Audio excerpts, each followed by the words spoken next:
Mbaniriza nnyo nateera omulundi ogwokubiri. This is our second day for the fundraising.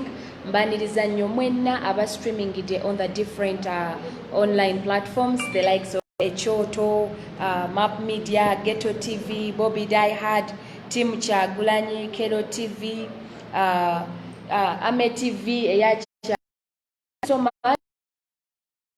as a team, eri maso gange. Thank you so much. Mwenna online media zone zili streaming alive. Thank you so much. My name is Daphne Chakwinzire. Eranga we continuing wetwakoma. Twaba abasinga mbwadde mutukubire jo. What happened? We were waiting for you yesterday. Yes, you all saw what happened yesterday. It was such a busy schedule that we could not make it yesterday, but then we had to make it today. Nevertheless, I want to also take this time to congratulate fellow NUP members upon winning the case. Erange sawa yakakati emirimu ja NUP tujikwasa namaanyi. We in high gears. You know, before bambadde mwebuuza banayo musango gunagwa gutya ekibiina tunakisigaza, but thanks be to God, he's always on our side.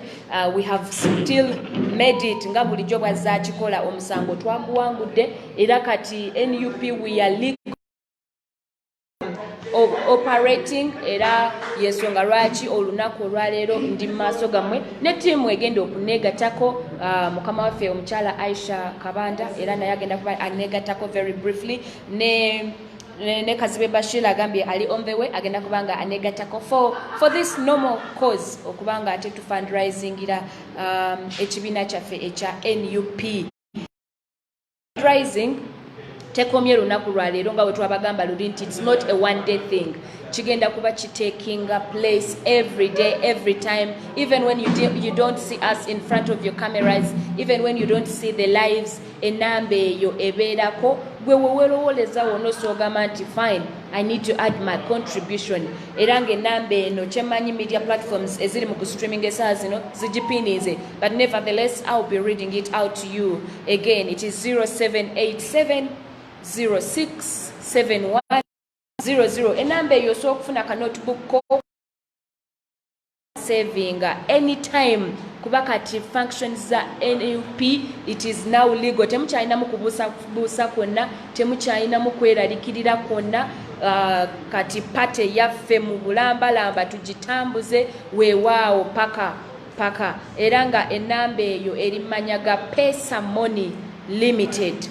Bw'obanga oyagala kusindika sente enamba eyo erimanyaga Pesa Moni Limited. I'll repeat for you the number once again. It is 0787 067100. And for our brothers and sisters who do not understand the Luganda, I will have to repeat for you in the English version. I welcome you to today's event, the fundraising for NUP activities. The activities are quite many. If I started to mention them, trust me, we would take ages when I'm still mentioning. We have branding, that is buying posters, calendars, stickers, flyers, and anything that has to do with branding. We also have other activities to facilitate. We have the ground soldiers and the other activities that usually happen in You also know that our party is less than 3 months old or 4 months old, but then we're pushing it. We have quite a big number of candidates that have contested under NUP. It's such a great honor. Okubanga abantu mwatukiririzamu even this. It's still a young political party. Actually, it's branded as the youngest political party, but the biggest and the one with the richest ideas. So, to whoever is watching, please, you can chip in your contribution, whatever amount really counts. Any amount of your wish, of your choice, of your management, it will really do much great importance to the activities of NUP. Well, other people have been having questions like, why is NUP soliciting everything, fundraising every day, there and then? My answer is very simple. It being the youngest political party, and it is the party for the people, we are the people to build our party. We are the very, very people to make our own thing. Some members, some other political parties could not be coming to fundraise because partly they are using our taxpayers' money to facilitate their activities. And this is not the case with NUP. So mwe abantu ba NUP mwe mulina okukola ekibiina kyaffe fe abalina okukikola fe abalina okukizimba fe abalina okukituusa ku ntiko. It is an assurance that most of the Ugandans really want change, and NUP is the only assured political party, as far as I'm concerned, that is going to make us reach to our desired change. Okay, I want to also remind you the 3rd of November, that is when our President, Honorable Robert Kyagulanyi, will be nominating. I hope you all get free on that day. Programs za mwezi mugendo kola mutandika atokubanga muzikolako 3rd November ebasange nga muli set for the function. Okay, mupin is a number. Okay, abantu abaliwo ku Lwokubiri nyongera okubebaza. Very soon I'm going to be recognizing those people. Nkyalindako list eyo tuli mugitereeza. My other team is working on it. Madam Aisha Kabanda naye agenda kubanga negatako very briefly from now, naye nga abantu aba contributing on Tuesday. We have your records era nga mwebale nnyo, mwebalire ddala. Omulamu omukulu tetwagala kwonoona any minute any second. Gwe wojoiningira wonna, Bobby Die Hard eri live, Team Kyagulanyi eri live, Kelo TV eri live, Map Media eri live, Ghetto TV eri live. Wowuliranga ku Map Media toli mukulabirayo bulungi ng'osiko ogendako ku kyoto, bw'olaba ng'ekyoto tekirikiriya ng'osiko ogendako ku Bobby Die Hard. So wherever you find comfort, wherever you see me clearer is where you can always switch. Media platforms zonna olunaku olwaleero tuziina mu maaso gaffe. And also those that have not yet streamed, trust me, bali mu kkubo bajja. Naye nga nyongera okubeebaza mwenna abantu abagamba nti kaneerekereza olukumi lwange, kaneerekereza ekyensanvu, kaneerekereza eky'omutwalo, nsobole okuba nga nteekayo nyambe political party yange okuba nga ate emiitinga costs zaayo ne activity zaayo. Sente zino weewaawo si zange, si za Madam Aisha Kabanda, si za Ghetto TV, si za Map Media, si za kyoto, za ekibiina eky'eggwanga.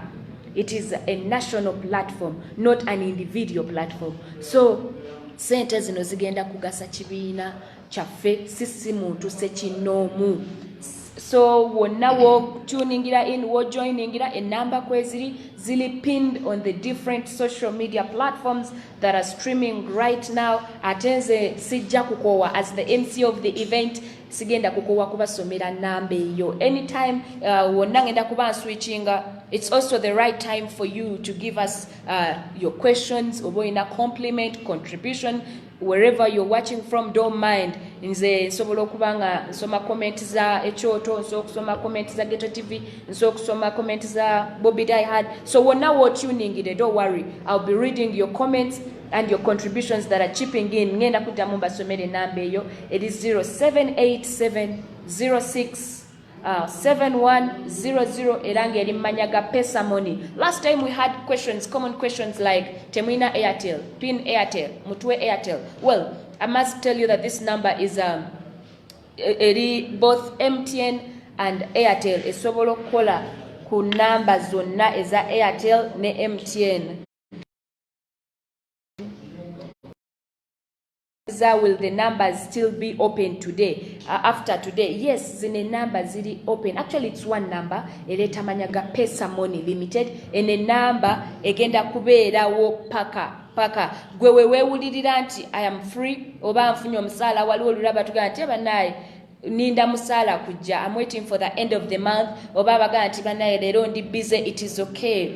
You have to take your time when you feel free, when it's convenient for you to send anytime. The only challenge or the only difference is muyinza obutandaba every day. You may not get chance to see me every day, or you may not get chance to see us make a live every day, every time. But then that doesn't mean that the number is also not functioning. A number esigale ekola no matter what. Kubanga no kujja live zino tuba twagala kubajjukiza tibannaye namba yeno omulamwa gwe guno. A lot of things are rotating around finances, and it is you people to help us jointly tusobole okubanga bino ebintu ebimu tubimeetinga costs zaabyo. On the 3rd of November, don't forget, it is the day when Honorable Robert Kyagulanyi will be nominating. Kansubire mwinna mwakitegedde. Push that day, mark it on your calendar. It's going to be a blissful day. This is Okay, sorry for that. Let me check out. Onagambye pin the mobile money number kufe abali e Uganda eye number yeyo namwe abali on the team, please, if you have any question that I'm not reading out, you can help me forward it. Nayono agambye pin the mobile money number, please, a number yeyo eli pinned. Every media platform that is streaming right now has pinned that number. Oboliwa MTN, Oboliwa Airtel, don't worry, we got you covered. Just use that very number. Oboli weru wona wosinzide eye number eli convenient to everyone despite where you are. Oboli Uganda, Oboli weru, obokozesa Sendwave, obokozesa World Remit, obokozesa MTN, obokozesa Airtel, tenze nabasubiza sigenda kukowa kubasomera number 0787 067100 erangereta amanyaga Pesa Moni Limited yeye number.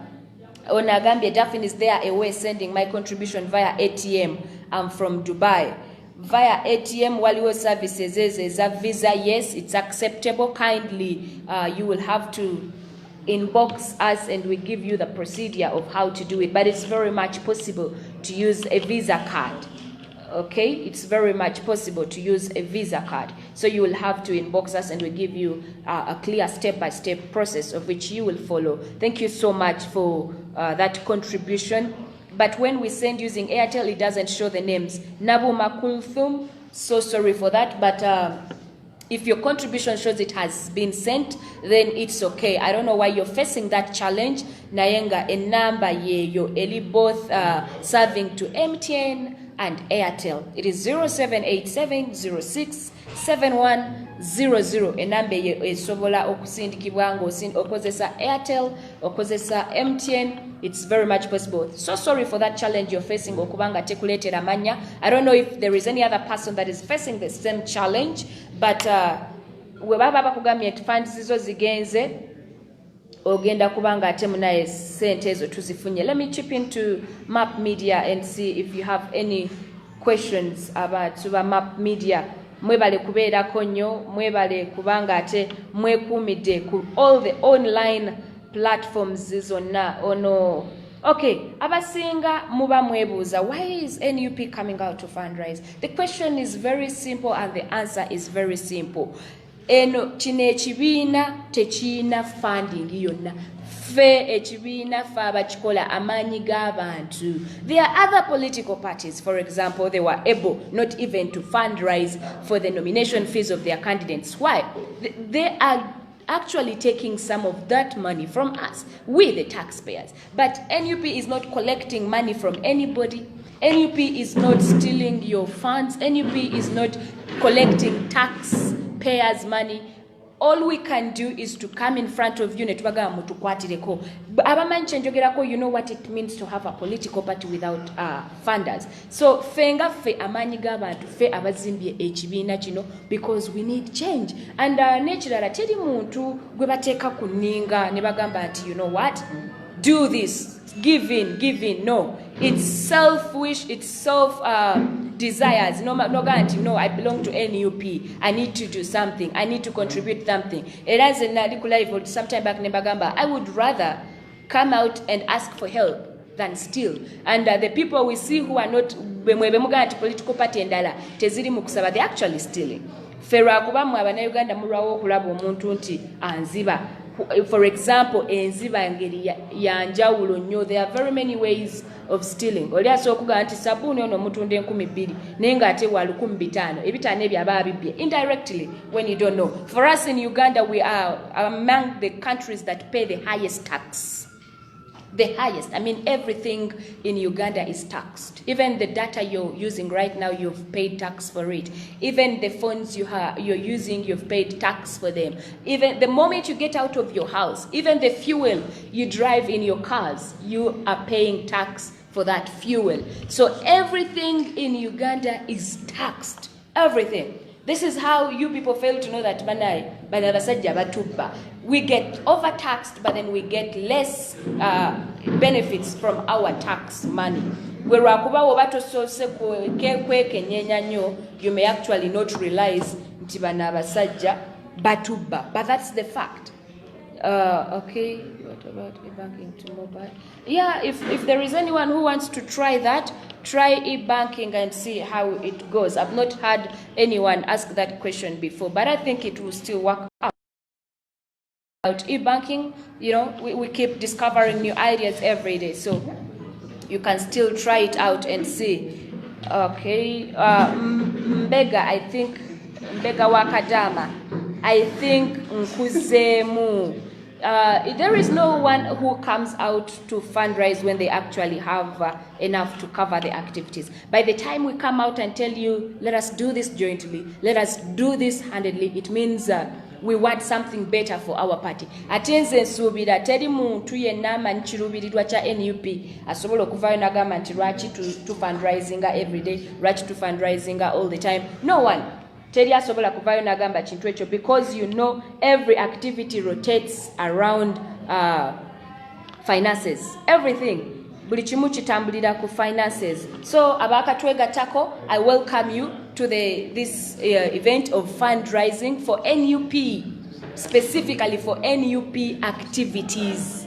Activities are NUP nyingi, sisobola zimalayo. I cannot mention all of them. Abasinga ebimumula byabinga bikoleddwa. Some of you ask yourself, chikoze kitya, chize kitya, how has it taken place? But you don't know the hassles that people behind those successful events go through.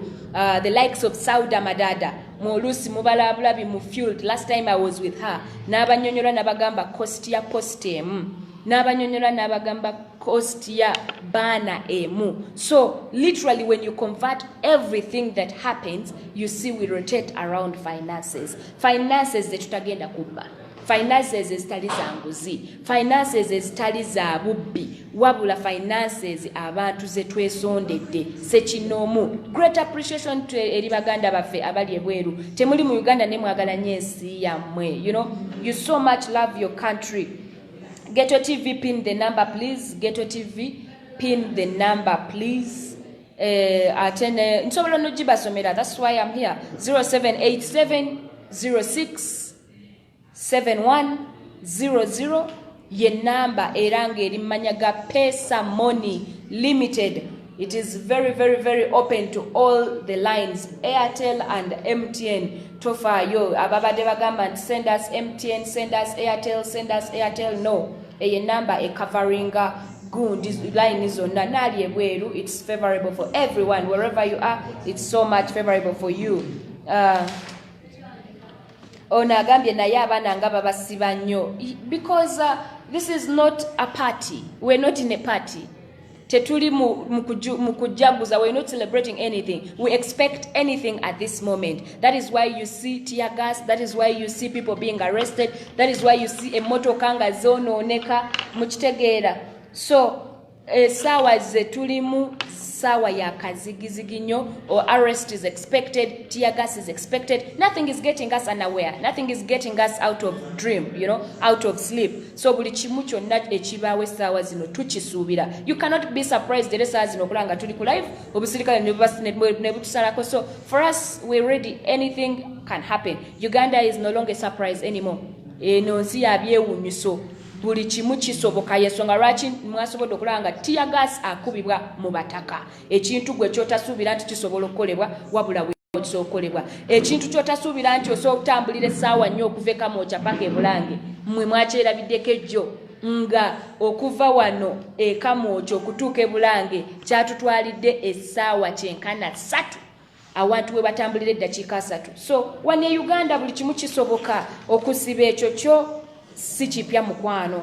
It's not really new. We've been going through this kind of torture. We've been experiencing these injustices, and that is why we need to join hands together and fight these injustices. That is why we need to join hands together and we see that something is done. That is why we need to join hands together and we make Uganda the Pearl of Africa again. That is why we need to join hands together and make Uganda great again. The only assurance at this moment is NUP. Eranga kabonero kaffe manvuli. We've had oppositions, very many oppositions way back. but wojjango otunulira ebibaawo ne activities is happening n'engeri police gye reactingamu ku NUP omanya nti tubadde ne nominal opposition mu Uganda. Mu Luganda kye bagamba okubeera ne opposition ey'erinnya so si yabikolwa nominal, like we've been having a nominal opposition. So NUP, I must repeat, I'm not apologetic to this, is the only true opposition party in Uganda. Yensonga lwaki olaba nga buli kimu weewaawo kibatiisa abaana babasibye political party endala zonna zina t-shirt zina obukofiira naye balaba ng'obwa red bwe bukyasinza okutiisa bwe bukyasinza okuba obw'ettabbu. So buli kimu ekijja kiraga nti mazima opposition etuufu yazaliddwawo mu Uganda. Okay, I'll be taking some of your questions. Abdu Nasil, nsindise 20k Daphne. Thank you so much, Abdu Nasil. Sente ezo ngenda kubanga mfuna record yazo very shortly. Ngenda kubanga mfuna record zazo era I'll be recognizing right from the people that chipped in your contribution last time, that was on Tuesday, and today. Waliwo mulala achipinze in 36, that is Kato Ali. Kato Ali nawe webale nnyo webalire ddala for chipping in your contribution.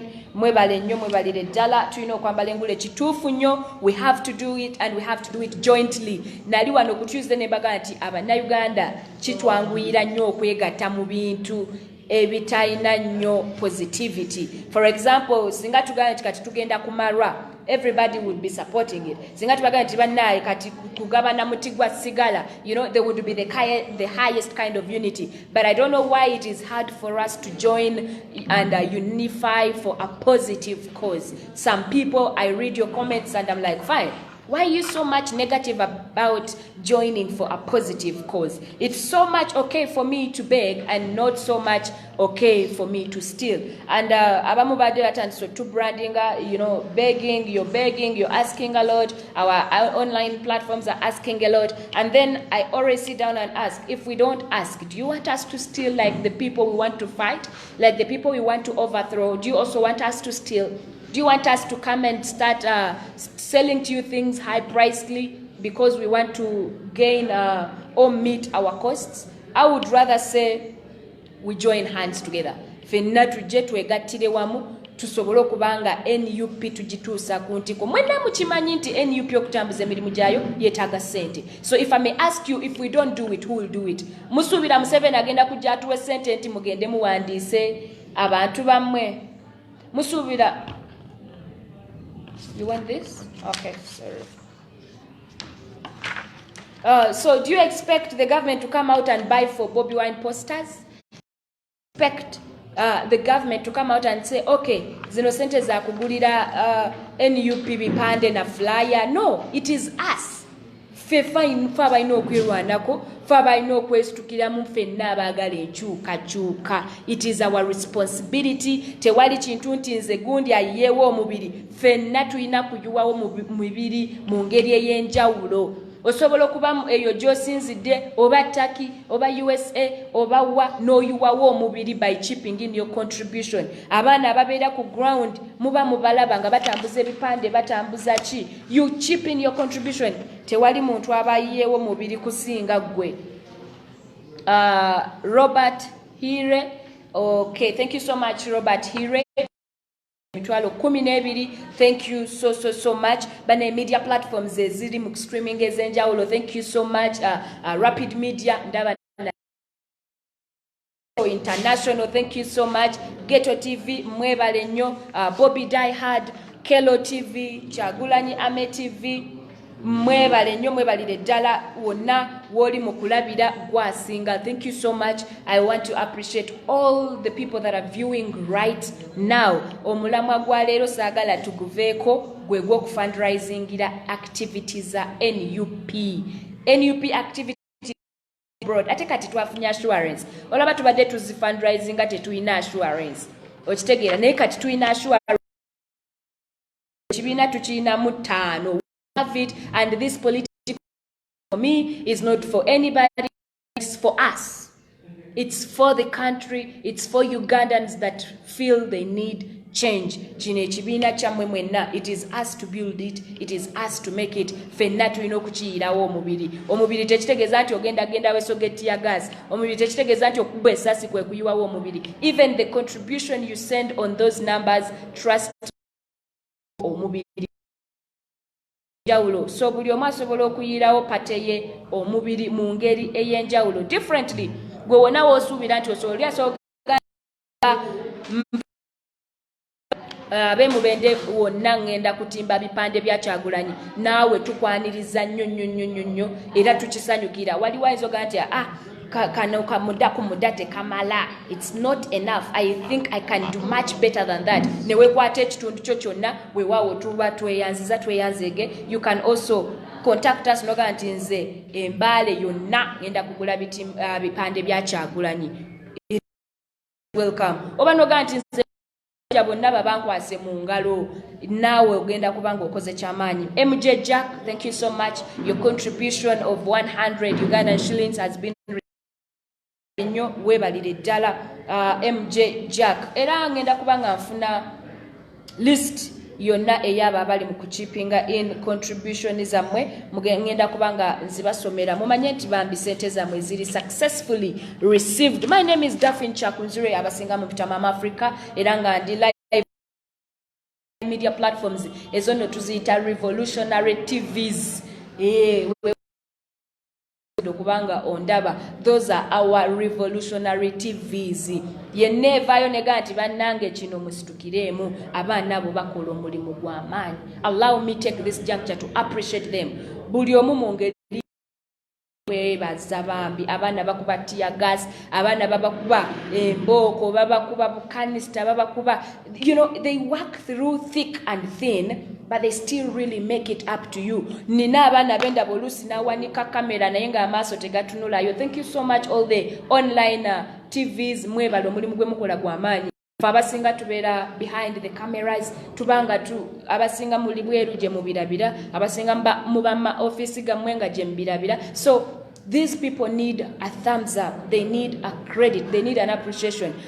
Today ndi mu fundraisingira activities za NUP naye ne media platforms za zino ez'enjawulo bwe zijja mu maaso gamwe ne zitugaa ti bannaye emmotoka bagikonye bannanga badde nsaba tubabeereremu nnyo lwansonga omulimu gwe bakola gw'amaanyi nnyo weewaawo tetusobola singa wabaddewo nnyo plus kye nandibadde nkozesa naye nga they really do a great work. They go through thick and thin, they work through hard situations, you know. For example, kumwe esaa zino singa bakuteeka ku set ne bagaa tambula okuva e Kamwokya paka ebulange abamu bambi muyinza obutatuuka yadde nankulabye naye tulabanga bano abaana bakisobola jointly willingly nga tebakakiddwa ate nga tebasasuddwa. So thank you so much all the online platforms, all the revolutionary TVs. Mukama abaddizeewo ate asigale nga abakuuma nammwe abalumiziddwa ejjo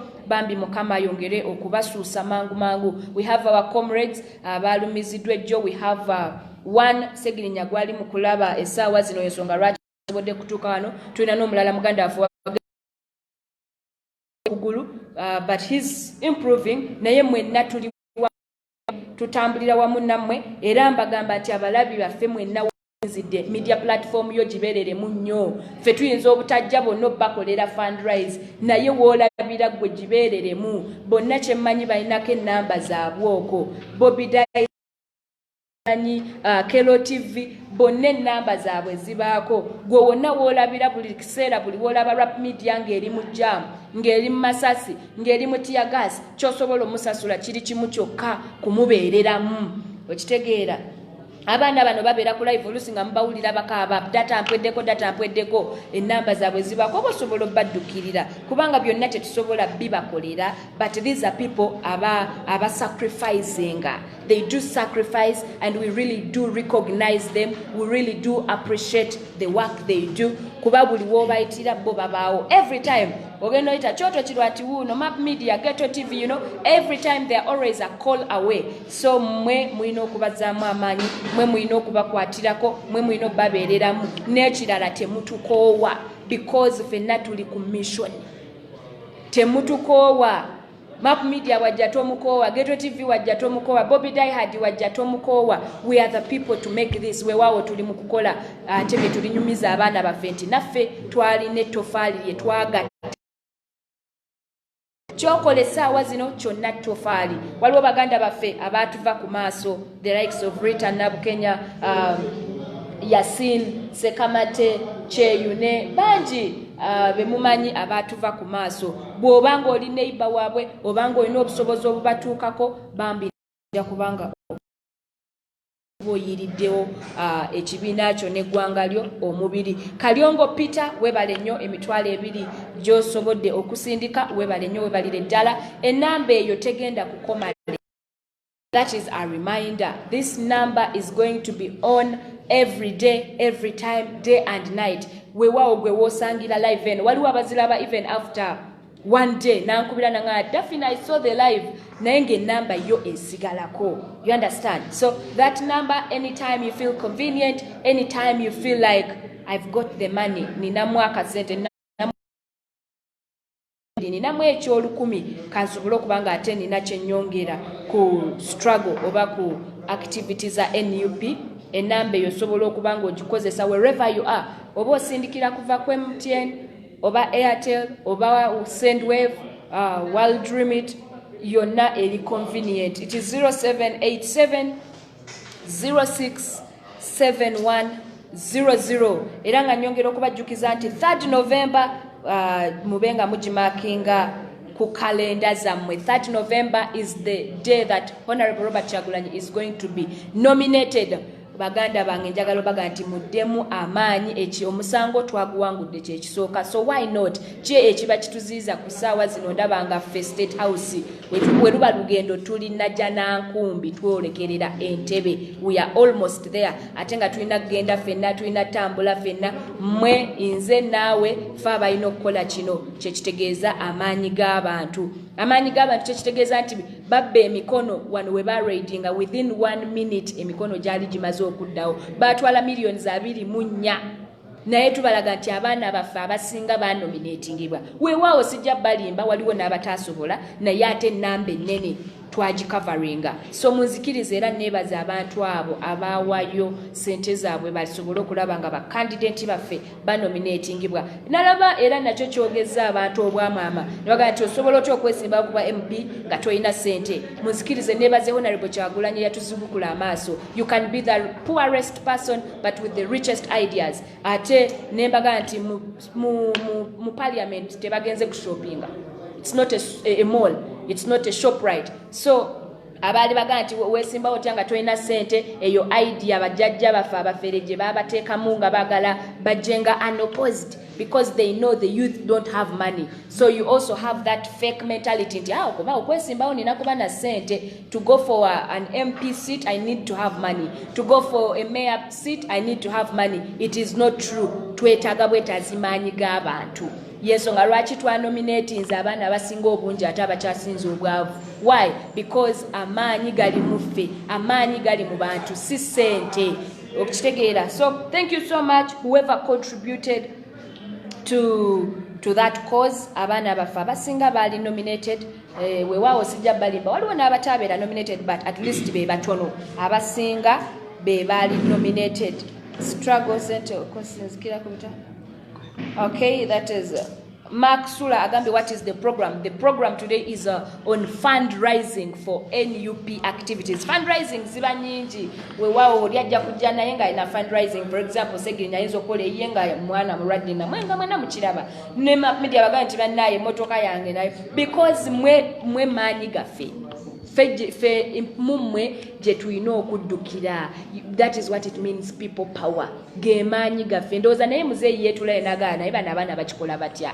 Museveni naye alina okuba nga akyebuuza nagaba bano abaana bakikola batya. Yes, it is much possible because of you people, but today we are fundraising for NUP activities. That is the National Unity Platform. Ate olaba mubadde mukikola nga tukyalina n'emisango gye tubaatisa nagyo mu kkooti naye kati emisango twagiwangudde era nga ekibiina kyaffe tukirinamu 5. Kibiina ky'abantu, kibiina ky'Abannayuganda, si kibiina kya ssekinnoomu. It's a National Unity platform. Erinnya bw'obanga oli muntu mu kuinterpretinga lyokka lyeyogerera era nga ennamba gy'osobola okuba ng'oyisaako contribution yo eri 0787 06 7100 era nga erinnya ga Pesa Moni Limited. Oba olina ekibuuzo kyonna ky'obuuza oba olina inquiry yonna gy'oyagala ostreamize ku different medias wonna w'owulira comfortable osobola okubuulizaayo ekibuuzo kyo osobola okuleeta contribution yo oba ne supplement yo. Eddoboozi lya Uganda, is he present today? Yes. Eddoboozi lya Uganda, thank you so much for being present today. Mwebale nnyo mwebalire ddala. Enamba eri pinned. I'm trying to check on the different social media platforms so that I get updated. Manye map media bagamba ki, eddoboozi lya Uganda ligamba ki, ekyoto kigamba ki, Geto TV egamba ki. So that's somewhat my job this afternoon. Ekyoto, thank you so much for being on. On Agambia, that's right, we all kuyiwawo omubiri in different ways. Thank you so much. Kituufu nnyo ekintu kyoga nti njiyeewo omubiri buli omu ayiyeewo omubiri mu ngeri emu oba eyanjawulo era nga buli omu agenda ku benefitinga lulwe. Ffenna ebituluma byanjawulo, ebinnuma biyinza okuba si byebikuluma, weewaawo ebiruma gundi biyinza okuba si byebiruma gundi, naye ate bwe tununula eggwanga buli omu agenda kubanga abenefitinga lulwe. Oyinza okuba gwe ekikusumbuwa motoka zo kuyita mu binnya ng'ezo ekinsumbuwa abantu bange kufiira mu malwaliro omutali makerenda, nga n'oli ekimusumbuwa baana be kubanga talina busobozi ate tewali masomero mwe basobola kusomera. So ffenna tulina ebituluma byanjawulo era nga nze njagala okuvumirira abantu abavaayo ne bagamba nti nze njiiriddewo omubiri NUP ne mutampa kaadi, njiiriddeyo omubiri NUP ne batankolera kino. Munnange tulina gwoyirawo omubiri lwa nsonga tewali n'omu gw'otuuzawuwo n'oliisa oba n'osuza. So gwe nga gw'okyekolera for your good and your country. Yessaawa gye tuliko kati nti buli omu essaawa zino omubiri oyuwawo gwo. Even when Kyagulanyi gets to State House, tugenda kubanga ffe tufunamu ffenna how nti twagala proper delivery of services. We are fighting common injustices. So sijja bamwe neeyiriddewo omubiri ku lwange, naawe ali eyo weeyiriddewo omubiri ku lulwo, n'omulala atulaba naawe weeyiriddewo omubiri ku lulwo. So we're doing this for our own good and the country. Wonna w'osinzidde osobola okukozesa ezo ennamba n'oba ng'osindikako contribution yo eri mmanya ga Pesa Moni Limited era nga eri both MTN and Airtel. So tobuuza nti Daphne mutuwe namba ya MTN ya Airtel, pin Airtel. No, Airtel is not needed. It is serving both Airtel and MTN and very convenient to wherever you are. Oba oli mu Uganda oba toli mu Uganda, ennamba eno eri convenient to send wave, world remit. Wonna w'olabira messages zino abasinga baganda baffe abakyali mu nsi z'ebweru, abali mu nsi z'ebweru, you still maybe sleeping or resting, naye live eno w'ogirabira on any of the social media platforms that are streaming live. Wonna w'olabira live eno, that is the number. Ate manya nti ofunye safe assurance sente zo gye zigenze mu NUP activities. There are very many people abavayo ng'oli agamba nze njagala kukola motoka ya gundi gye batomedde era nazo channels ziba zanjawulo. So this number is specifically gwe gw'ogamba nti supportinga NUP activities ekibiina kya NUP nyingi sisobola kuzimenya nenzimalayo. Branding alone takes a lot of money. Twali wano just calculating and it was quite a big amount of money. Naye fe mu maaso gaffe kiyinza okuba ekinene naye we twegatta awamu it's really a small amount. Ekyoto kigasse, Map Media neteekako, Geto TV neteekako, Bobby Die Hard neteekako, Kelo TV neteekako. That is the kind of unity we are talking about. That is the kind of solidarity we are talking about. Nti tetuli feka, tuli wamu as a group, tuli wamu nga fenna abagaliza ekibiina kyaffe n'enkyukakyuka mu nsi yaffe. Era nga nyongera okubajjukiza ti omusango gwa NUP ne mwami Kibalama ogwo twaguwangudde era ekibiina kati abadde tannafuna kaadi ng'okyalinamu akatengo ng'okyalinamu okweralikirira ng'okyalinamu okubuusabuusa muganda wange dduka funa kaadi yo eya National Unity Platform ya nusu 10 lwokka.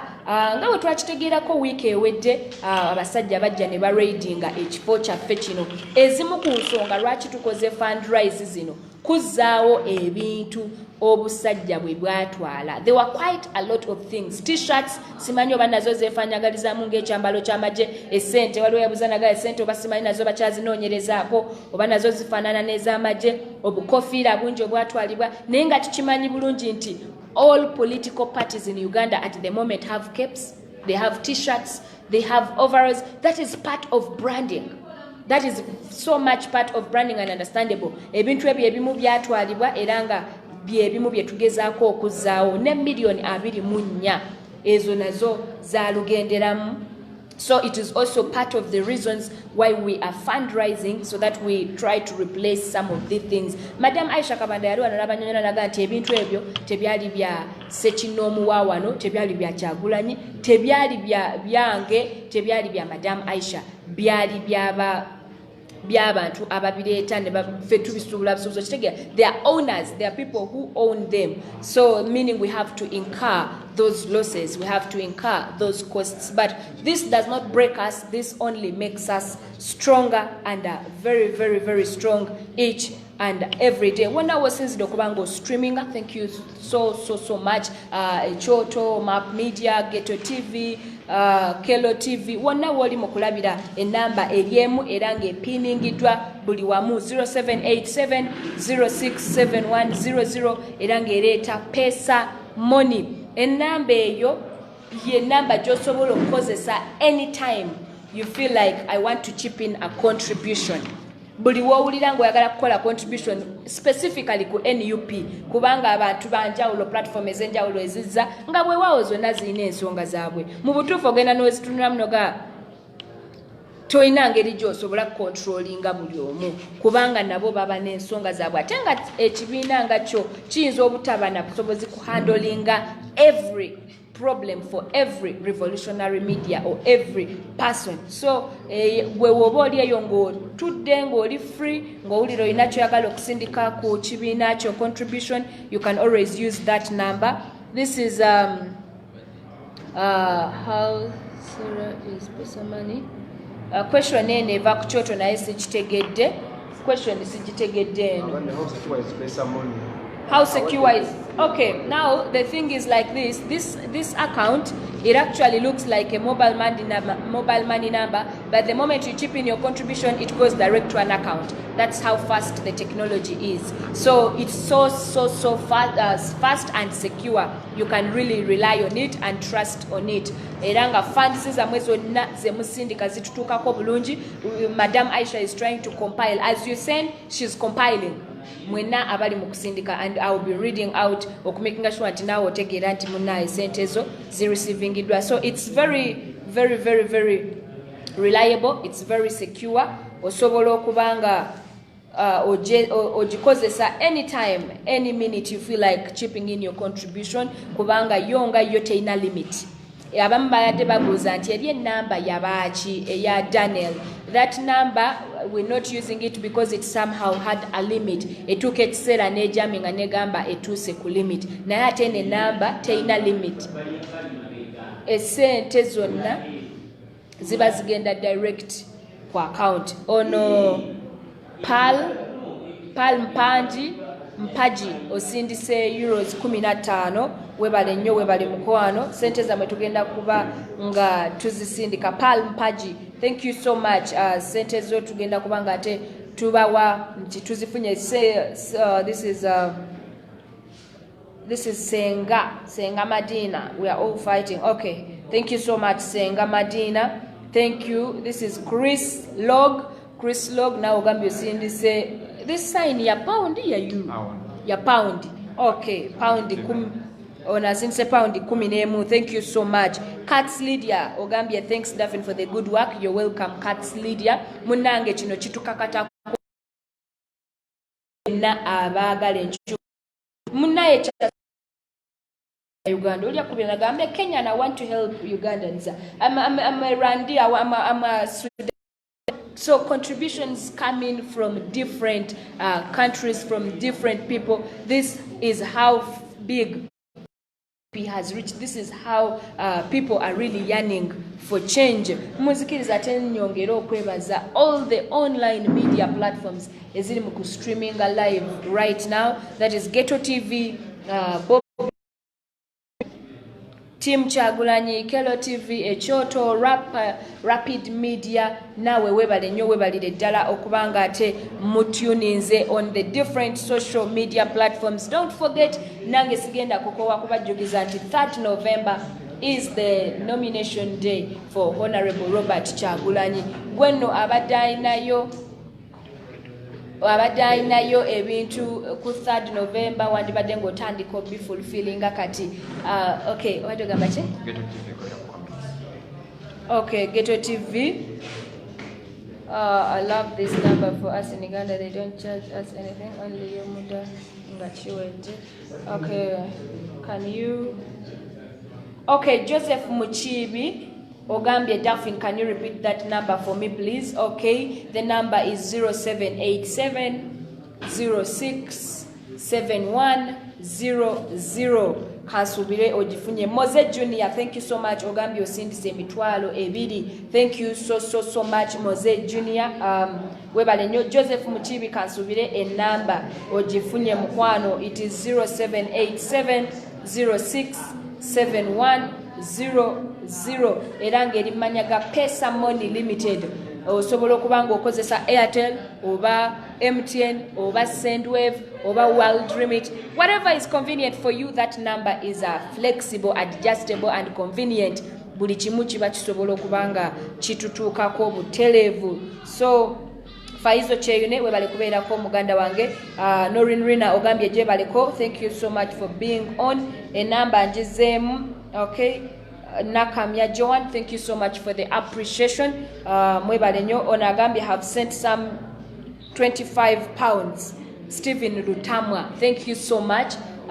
Zireceivingidwa eranga at the end ngenda kubanga mbasomera amanyago okubategeza nti sente zammwe tuzifunye. Thank you so much, Stephen Lutamwa.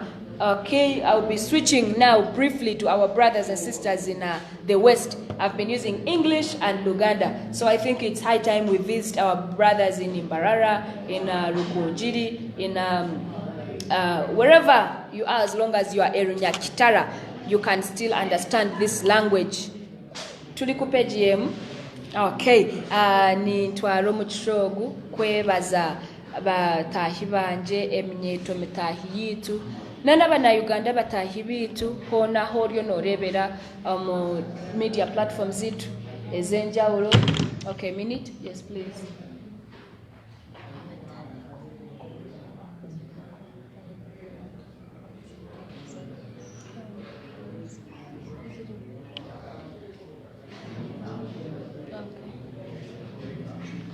Okay. There are those people that are bringing your contributions direct. Thank you so much. Waliwo omwami agambye badde ninawe mpita nendaba live ezo ninga kandeete ettofali lyange.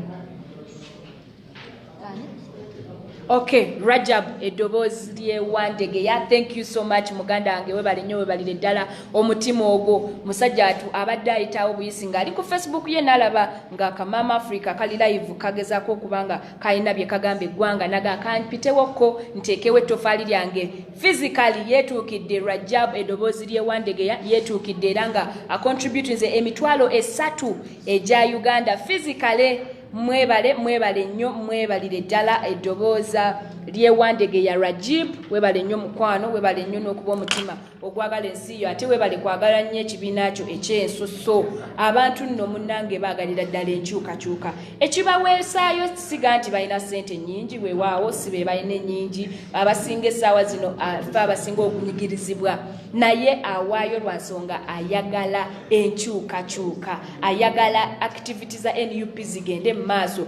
Na 2021 egenda okutuuka nga tuli kwalinzi, tulinze bulinzi kwambala ngule.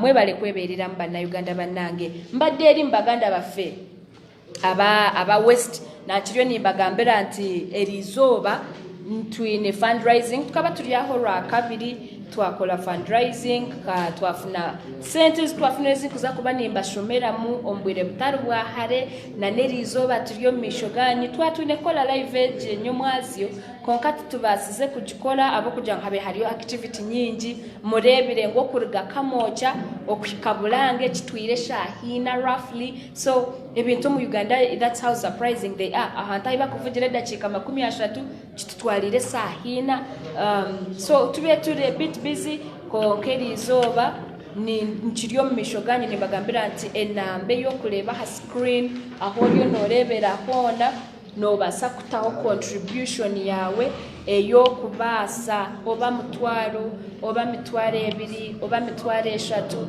iwe cyo kurra no basa cyona abamwe mu bintu mu complaining ngo bitu bantu mwe habwachi nimukozesha uruganda ronga abwachi n'umugambo ruzungu ronga mbwenu shitwe situri ba NUP nitukimanya ngo hari abanyakitara bingi abanyankore bingi abakwagira NUP abingi n'abahunamire abingi n'abarinzire akaruru kutikinga honorable cyaguranye hazantu batekatekaho ece kibina tikiri cy'abaganda tikiri cy'abanyankore tikiri cy'abagisu tikiri cy'abateso ne cy'abana Uganda bona abakwende mpinduka haze minyeto mitahi yanyu mitahi yanje ndiyo mishoganyu erizoba turi ya fundraising ya NUP nintwaro mu kishagumwe kubagambira nti NUP nekibina ekikwende mpinduka tikine hidden agenda yona nekibina ekiri bluntly ekikwenda empinduka omuburi kimwe omuburi impereza omuburi injustice zone zibire ziruho cyo nikigirangu it is possible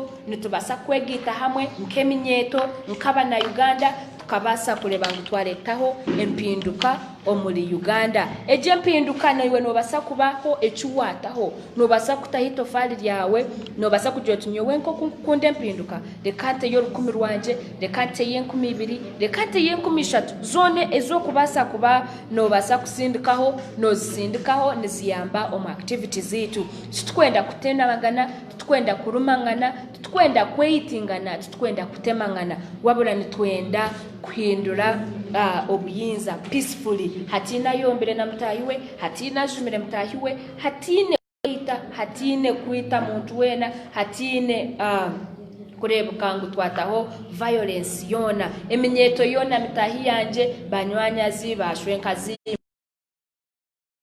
bona banyi nimwe banyine kurimwe mubagambire ngo NUP nekibina ekikwende mpinduka iwe waba no hurangu no yende mpinduka horubona yaba habwa MP yahaba bwa kansala yaba chairman yawe abafuchira kazibiti imwe muronde mamvuri nico kibina ekiresire mpinduka bura hamwe reshuffle on all positions kwirga president mpaka hands iwe waba no hurangu hinaho kwende mpinduka hona it is so much possible iweronda hari akabonero ka mamvuri no kuba wateka hempinduka tutandikira higuru aha president tugende shume merandera yona nitwenda mwempinduka nitwende nkoransya nitwenda abantu bandi nabo bafuneho opportunity bafune chance yo kuleta ho services is different. We all know that every time power changes services do change. Hatureka turebe ngo twata hempinduka mu Uganda ebintu bikwende mpinduka ni bingi natandika kubishomesa heji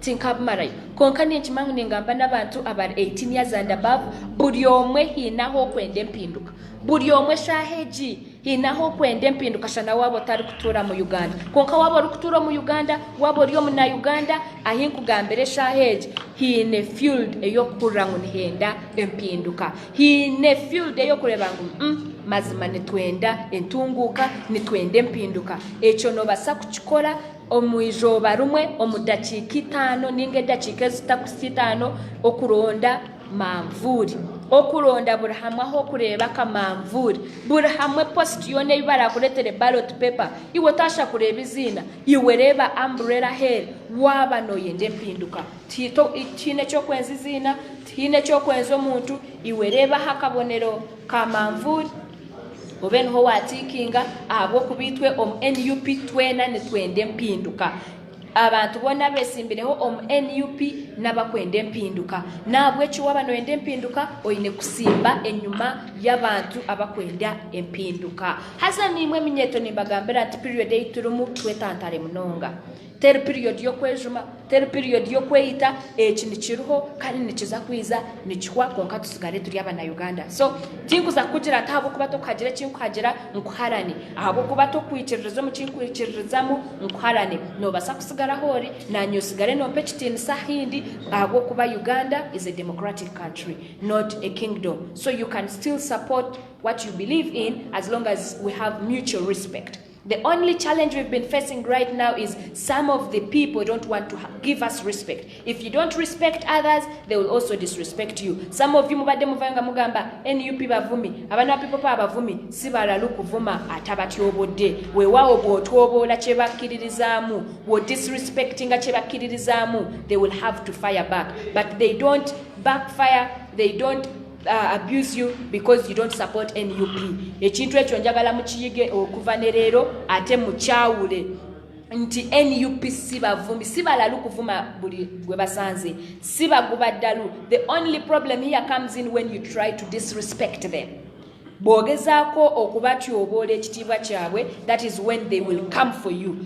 Waliwo bagweewaawo baganda baffe be mulabe nga siba NUP naye because they respect other people, they respect them too. I'm going to give you examples. Honorable Tamaguzi si wa NUP, wa DP, naye tukwataganiramu twogera naye lwansonga ayina respect for other people. Sirabangayo bantu bavuddeyo kuvuma ragadi nga ffenna tukimanyi nti wa NRM naye awa ebibiina ebirala respect. We also respect them. So sigamba nti kibiina ky'abavumi, sikiga nti kibiina ky'abatyobozi b'eddembe. No, they will only come out to abuse you, they will come out to backfire to you when you disrespect them. My call here, twewale ebintu ng'ebyo eby'okuvumangana n'okwerumangana n'okwekola ki, we keep mutual respect. It's not a crime okubanga tokkiririza mukyezi.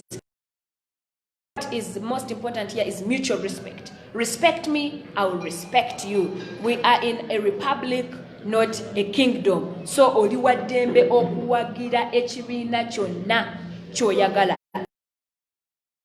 Omunnayuganda ndaba omuvubuka munnanga ndaba bw'obanga oyagala enkyukakyuka, the only political party you can belong to is NUP. For the time being we've been here, you've also witnessed that NUP is the only true opposition in Uganda. Unapologetically said, sigenda kwetonda ku radio, it is the only true opposition in Uganda. So if you want change, if you want any change anywhere, over ku LOC3, over ku president, the answer is to take the umbrella, the NUP. Okay, this is okay. Bakatutaka papulako. This no is MTN. Munange mukwano Aisha Nachimwero enambe yo. No, Aisha Nachimwero since emitwale 5. Thank you so much. Then waliwo abuziza Harriet Nanyonga nti ene namba ya MTN. Yes.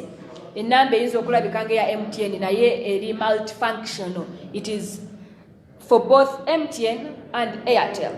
Both MTN and Airtel osobola okuba ng'ochippingako contribution yo, osobola okuba ng'osindikako contribution yo egenda kubanga etutuukako butereevu nnyo n'amaanyi era ng'eri mmanya ga Pesa Moni Limited eyakatweyungako oli live on different media platforms. I call them the revolutionary TVs. Mwebale nnyo, mwebalire ddala for streaming with us, and I am Daphne Chakunzire Mama Africa nga nze MC wa event ene ya fundraising for NUP. Solange Jassy Jones, thank you so much. Osindise emitwalo 10 through World Remit. Webale nnyo, webalire ddala Solange Jassy. Ambrose erinnya lyo liri a bit hard, but it is Manana Ambrose. Thank you so much. Osindise emitwalo 2. Oyagala kapapula? Okay, no problem.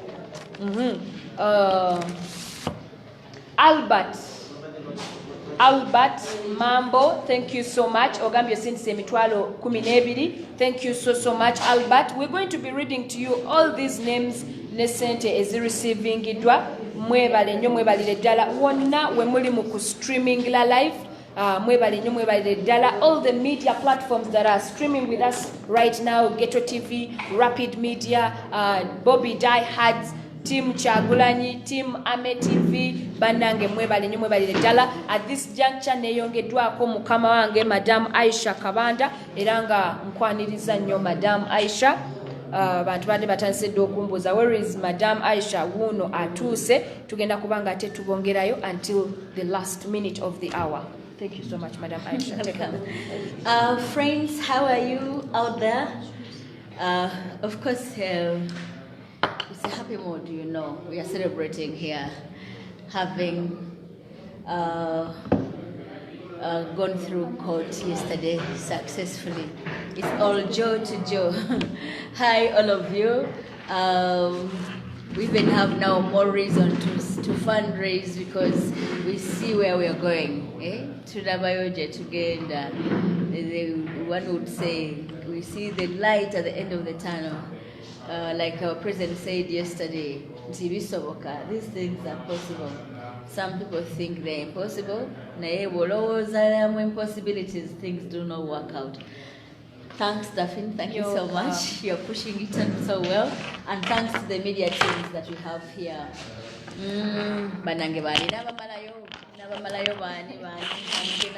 can see have 1, 2, 3, 4, 5, 6, 7, 8, 9, 10.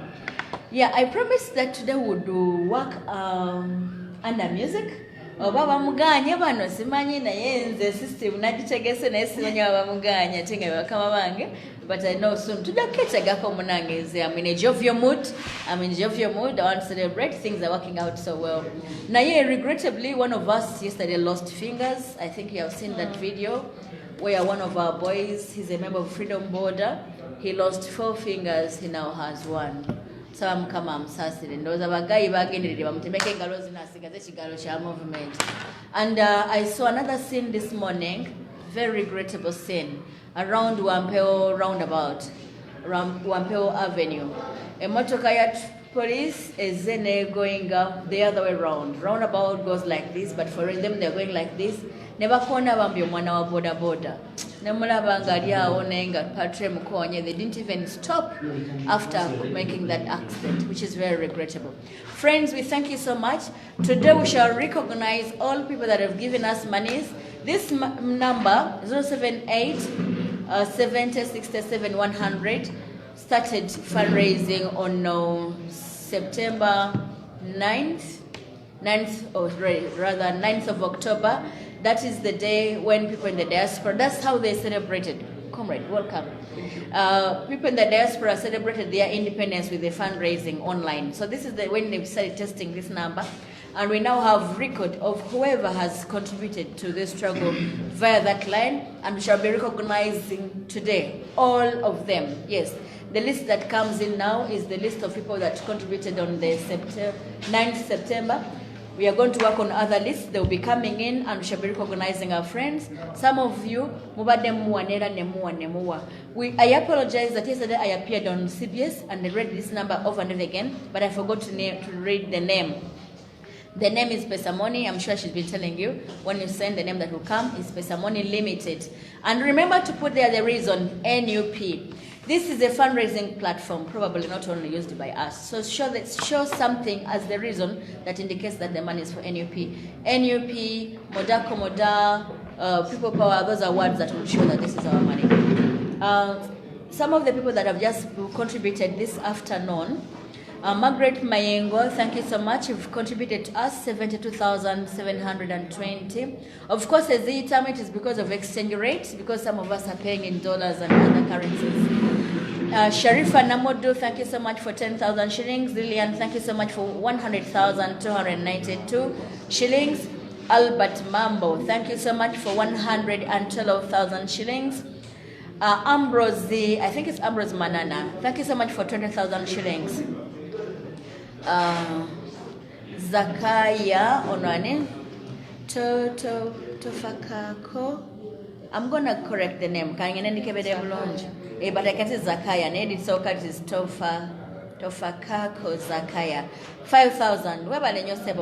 Winfred 10,000 shillings. Joseph Tamale 20,000 shillings. Christopher 53,000 shillings. Betty 154,000 shillings. Thank you so much, Betty, and the other colleagues have read. Abdul, 1 million shillings. Thank you so much, Abdul. Job Muguluma, 10,000 shillings. Say, I'm gonna check that name clearly. Bruce, thank you so much for 2,000 shillings. Edgar, 21,000 shillings. I'm going to check whether Bruce is not 20,000. No, you want to say 20. I want to say 2. Kenneth, thank you so much for 100,000 shillings. By the way, we have MUDA cards. But contributing a cent, mitwalo gumu ebili esatu ena etano, you qualify to get a MUDA card. Paka ku mitwalo mwenda. But once it hits 100,000 shillings, you qualify wano tukuwa certificate nga wadde emitwalo 10 walo wano luli eyawayo sente nagamba I want my certificate to be given to my mother natugamba mama we nansa na mama tugenda kumunoonya afune certificate yo walo offer eyakolebwa last time bwe twa fundraising n'abantu ba was it California, I don't remember now which boy was fundraising ne bakola offer ya beret nti kubuli muntu era tuwadde 1 million shilling bali bagala mu beret ne tukiriza era omuntu oyo n'agamba beret yange mama nga jjaji kima naye kati azofunawo beret banange zonna bazitubyeko zonna bazibba zonna we don't have a single beret tugenda kunoonya ate mujjukire ne ku entry points za Uganda ebintu ne babiwamba naye soon we shall have them certificates za mweziri from 100,000 shillings weziri bweweza million satu you are qualified to get a bronze and then a silver and then gold and then platinum, then star platinum 1, star platinum 2, star 1 platinum, star 2 platinum, like that zigenda zikyuka okusinziira ku muwendo. So Job Muguluma, thank you for 10,000 shillings. Kenneth, thank you so much for 100,000 shillings. Stephen, thank you so much for 105,000 shillings. Robert, thank you so much for 128,000 shillings. Hafswa, thank you so much for 20,000 shillings. Janati Kandala, thank you so much for 96,000 shillings. Kalingoma John, omutwalo gumu tugufunye. Gabriel Monji, 110,000 shillings. Mukalazi, otuwadde 1 million shillings, thank you so much. Henry Chidu, Sirinje Kasamu, thank you so much. Semuju Kato, 368,000 shillings, 500. Thank you so much. Joseph Mosoke, 53,000 shillings. Banange mwebale nnyo mwebale ddala bano wena kafuna ku lupapula abalala bajja I left messages nga zijja banange mwebale nnyo mutuzzamu amaanyi ne tumanya nti mufaayo era this morning we have been able to pay some of our suppliers ababulwakoko ebintu byabwe stock zaabwe abamu stock bazibba wano ne zitwalibwa abalala bali batwala stock eyo mu byalo batwala stock mu byalo for example twaweza stock ekiliandongo netweleza stock Hoima netweleza stock Emachindi. Some of that stock was confiscated. Stock omulala bamuba ku baana baffe police yakwata baana baffe nga balina stock yaffe police yekatwe newamba ebintu byaffe katwe wandege ya bonna balina ebintu byaffe babiwambye ku baana banjawulo buli mwana gwe bakwata n'ebintu sente z'abaana zo baziyita kizibiti bamuwamba ne sente n'ebintu byalina tebamuddizaako nekimu ne membership cards zaffe ne bazitwala so olustressanga nga tulina bills za accumulating naye bino bye tukoze bituyambye nnyo so much nti some of our suppliers bambi badde balimpinga basobodde okubeera nga basurvivinga munzikirize before I get back to our moderator of the day. These are some of the people we started with on the day of independence. Abantu abatuwa ku sente ganamanya agamu njagatereza galeta companies zisindise amanya Pegasus eziba zisindise so it is difficult. Okay, this one I'm going to correct it. I think we've taken in a row that does not bring out the names clearly, but we can get some of them. Rogers, of course, yatwe mtwale musanvu mwenkumi bbiri. Mohan natwe mtwale esatu mwenkumi esatu. Alphonse 18,000 shillings. Martin 48,000 shillings. Muhammad 75,000 shillings. Evelyn mtwalo gumu mwenkumi bbiri. Bano bakadde, people who contributed the very first day we started. Eugene 33,000 shillings. Jameson, erinnya eddala lyebise ngenda libikkula, n'atuwa emitwalo 10. Jackson, thank you so much, you gave us 50,000 shillings. N'abalala manya tugenda gatereeza kubanga tulina manya ga company wano eza transferring a sente, but we are going to correct it. Last time when we sat here, the other day we sat here, remember by the time we broke off, twali twakakunganya millioni 4.5, but at the closure of the whole business, all that season, twabadde able to raising 6 million shillings. At least the first day we worked, we were able to raise 6 million shillings. I want to thank you so much, Abana ba Media Bambi Mwebale. Without you, we cannot do this work. Sometimes ntambula nengenda mu katale wa Kiseka ne fundraising. Ne ntambula nakulamba nenkoba nga nkoze nnyo. Novayo nakakadde kamu n'emitwalo nga 2 naye ngakozesa a lot of energy to raise that money. But you can see, we sit here as a team and able to communicate to many of our colleagues. Once again, njagala kubajjukiza nti omulimu gwe tulina waggulu waffe, omulimu omunene nnyo ng'oggyeko okuba nti tulina okusasula abantu baffe be babbako ebintu byaffe, ffe twagala ku painting a raid everywhere on the day of nomination. That means having, kubanga twakisuula twabagamba nti abasajja bano batya nnyo langi yaffe.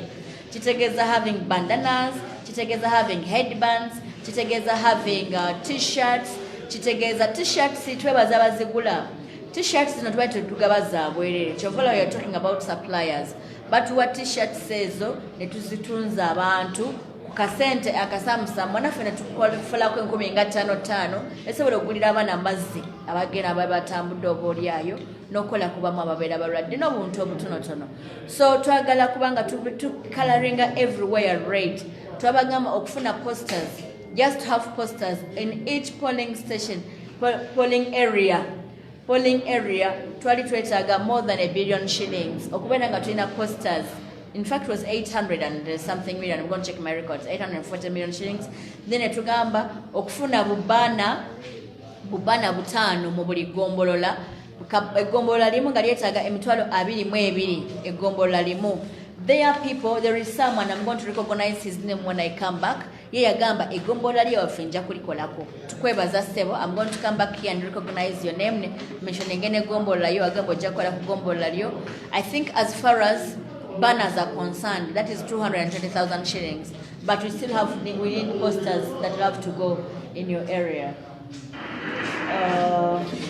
Yes. So twagala kubabulira nti omulimu gwe tulina kati mu kaseera kano tusonda sente. Tulina ekizibu ky'ebbanja ly'ebintu bye baatutwalako bye tulina okusasula, naye ate tulina obwetaavu obw'okuba posters. Wano demand esinga obunene wano ya posters. Every day people travel from afar ne bajja wano nga bagala posters. Ekyemukisa mu tetusobola kuzibawa kubanga tetulina posters zimala. Waliwo abaali bagezezaako tuyamba, friends, thank you. Abaali bagamba nti katwegulire printing machine ne tugula printer. Unfortunately, printer gye twagula was a digital printer. Digital printer eri extremely expensive. Unit cost ya poster ewunzika nene nnyo okusinga ng'okozesa zino endala emanya ng'erabidde ge baziyita is rolling out of bwezityo. So kyawunzika kiri expensive okuja nga tufunye printer ekika kiri ekirala ekiyinza okukola printer posters nga kiri cheaper. Ate nno bwe tuba tugifunye, it would help a lot because even our candidates don't have those posters. The members of parliament that are aspiring betwewaana nabo bannange abantu abamu mbawulira mugamba because nawujjako omuntu ng'agamba naye it's not our responsibility to help them. Bannange buvunaanyizibwa bwaffe. Do you think Kyagulanyi can asobola okusucceedinga nabeerawo nga president nga talina parliament? No. Tasobola. He needs a parliament with him. Yetaaga parliament eneemutegeera nga president waayo. That's why we must struggle to help the members of parliament as much as we help the president.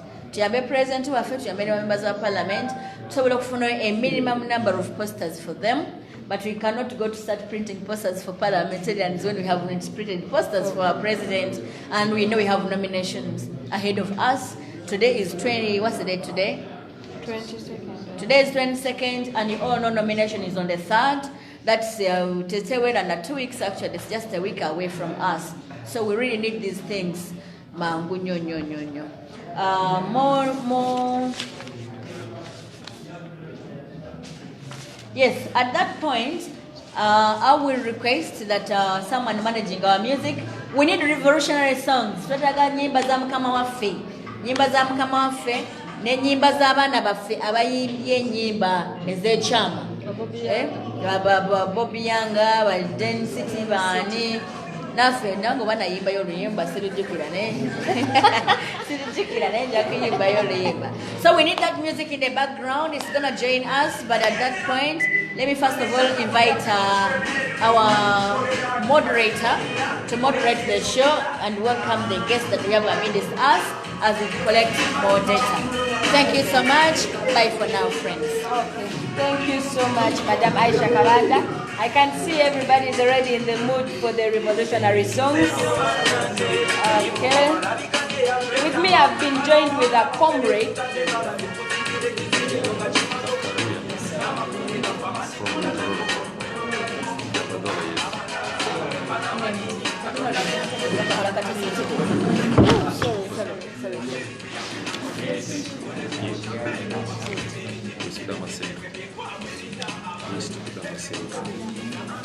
Yeah, our brother is going to help us go to another language, medium of communication. It's been so much of Luganda and English, and I know she's been putting in a bit of Nyakitara. I don't know that Nyakitara means also Rutoro. Did you put on Yes, Rutoro? yes, Okay, yes. she mixed. Okay. So our friend is gonna come in now in a different language. Then I'll also come back for Rugishu. I'm going to come back and Really? yes. But the last time you did. This time I will. Okay, thank you so much. That was Madam Aisha Kabanda. And with me, I have Honorable Zakaria. He's from Tororo. He's going to be taking us through Japadola. That is also another language from the east in Tororo. He's also the contesting MP, the National Unity Flag bearer of Busudama. West Budama Central. Amanya geyo mazibu nnyo mugenda kunsaasiramu amanya mazibuzibu naye nga he's just right here with us. Ngenda kubanga ate naye muwa opportunity asobole okubanga atuddiramu ensonga ze zimu ze tubadde twogerako mu Lugisu, mu Lunyankole, mu Lutoolo, mu Luzungu, mu Luganda. Now we're going to be having it in Ruchapadola. That is a language in the east eyo mu Budama Central n'omusajja mwami mumulabiranga ddala. Yes, tukwaniriza nnyo ssebo.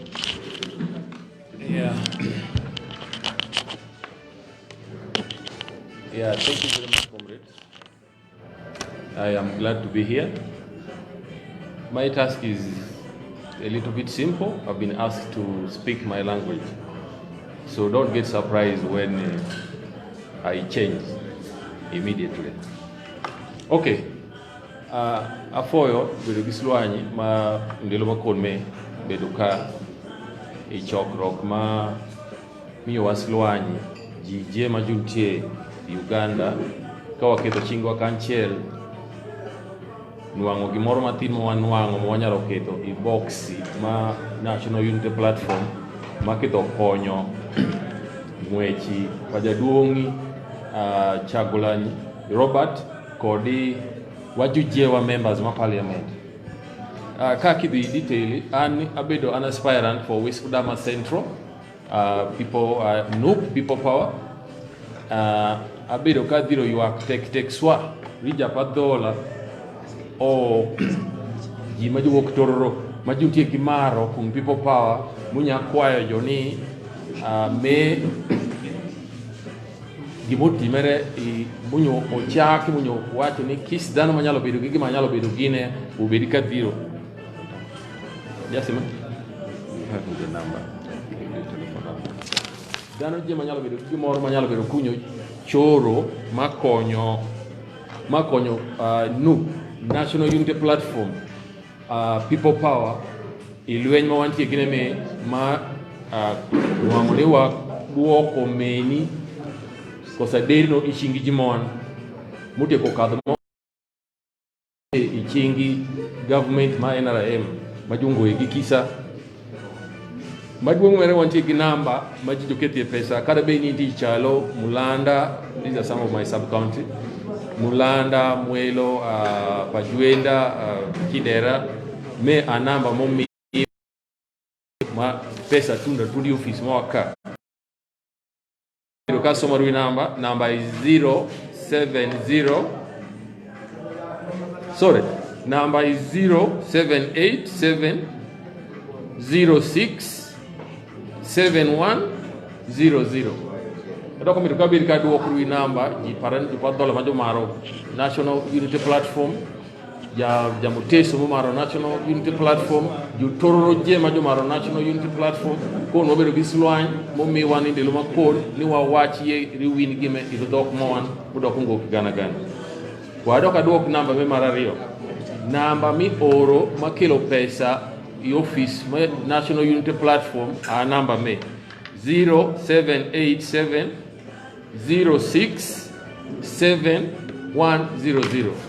So jutuani japadola jamuteso jasamia kosa jutoro je majunti gimaro ma people power NUP National Unity Platform waketu ichingwa kanancher ongwe gimathin kube dijia par to kisdano no keto singana para par meno singana mia cher kube dijia par to no kidano keto singana mia meno million a cher kube dijia par to no kidano keto million a cher meno million a par waketu ichingwa kancher wanwang ni wakonyo National Unity Platform ubini idum wanenu wirok mapin iruma toth ka chungo ichalo koro kada kalugi jiparan awari jini nanga manyeni nanga muti nitie kitama jonye del to kino nanga manyeni ti wiro nwango ni tie kitama wiri e del atera neno ntindo ka jonye nanga pa manyeni to mani juru karo ko lokere wabedu gi maro tetek kunyo waketo chingwa kanchiel wakonyi National Unity Platform watundu ni dhum wawir widhu medhu makido bede chingwa wegi wasoye gijima fodi marimba joyel akile bedo kuma thothi wadwo kubo moderator kacho watch paras madam moderator I am concluding.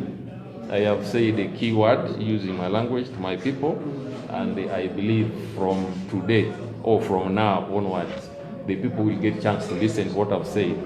We are going to realize a miracle. Okay, I have told them that if you have 10,000 shillings and you are 10 people, that's 100,000.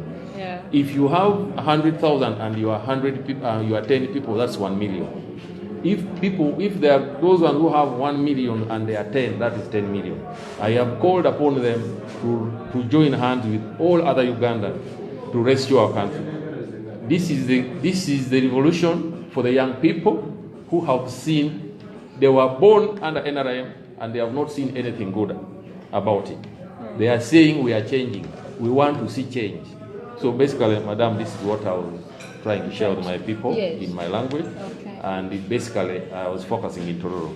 In Tororo, we have a number of tribes, but I called all of those, but especially the Japadolas who speak my language, that we are calling upon them. There's nothing which is little. Madam Aisha Kabanda has already people contributing 5,000. I think she has a number of them. They have put 5,000, they have put 10, but now when we add together, she tells us in a day she walks away with it. She comes back to the office with it. Over 6 million. I think that is great.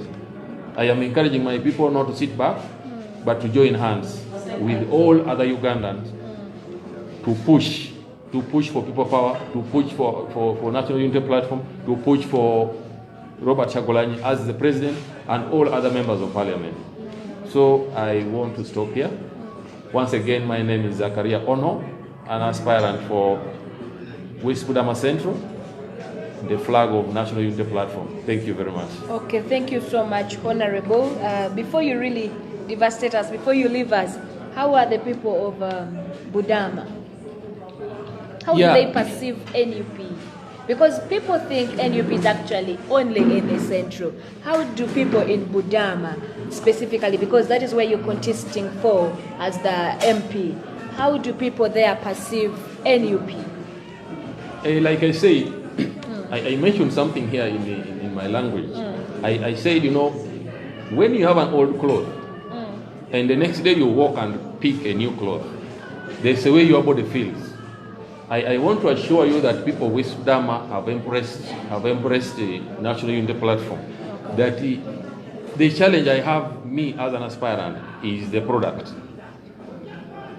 Everybody wants to have a beret that I can assure you, if there was a way people can put resources together, we would have beret and you would see what it is. Because even the little that have tried to reach there, to reach to the people, the old, the young, and I mean, it is overwhelming. They are saying, you bring for us. Let me give you another scenario that happened recently. During the NRM election, the women member of parliament flag bearer was announced as Ayo Jacinta. This lady was announced. Then later on, the incumbent, Sarah Pendi, came and said, no, you have announced before receiving the result from another wing. Now, because they're in power and they think they have everything, she managed to overturn the results. I can assure you, when I reached my sub-county, I was carried up, and they asked me to bring for us sacks and sacks of beret. We are tired of hearing.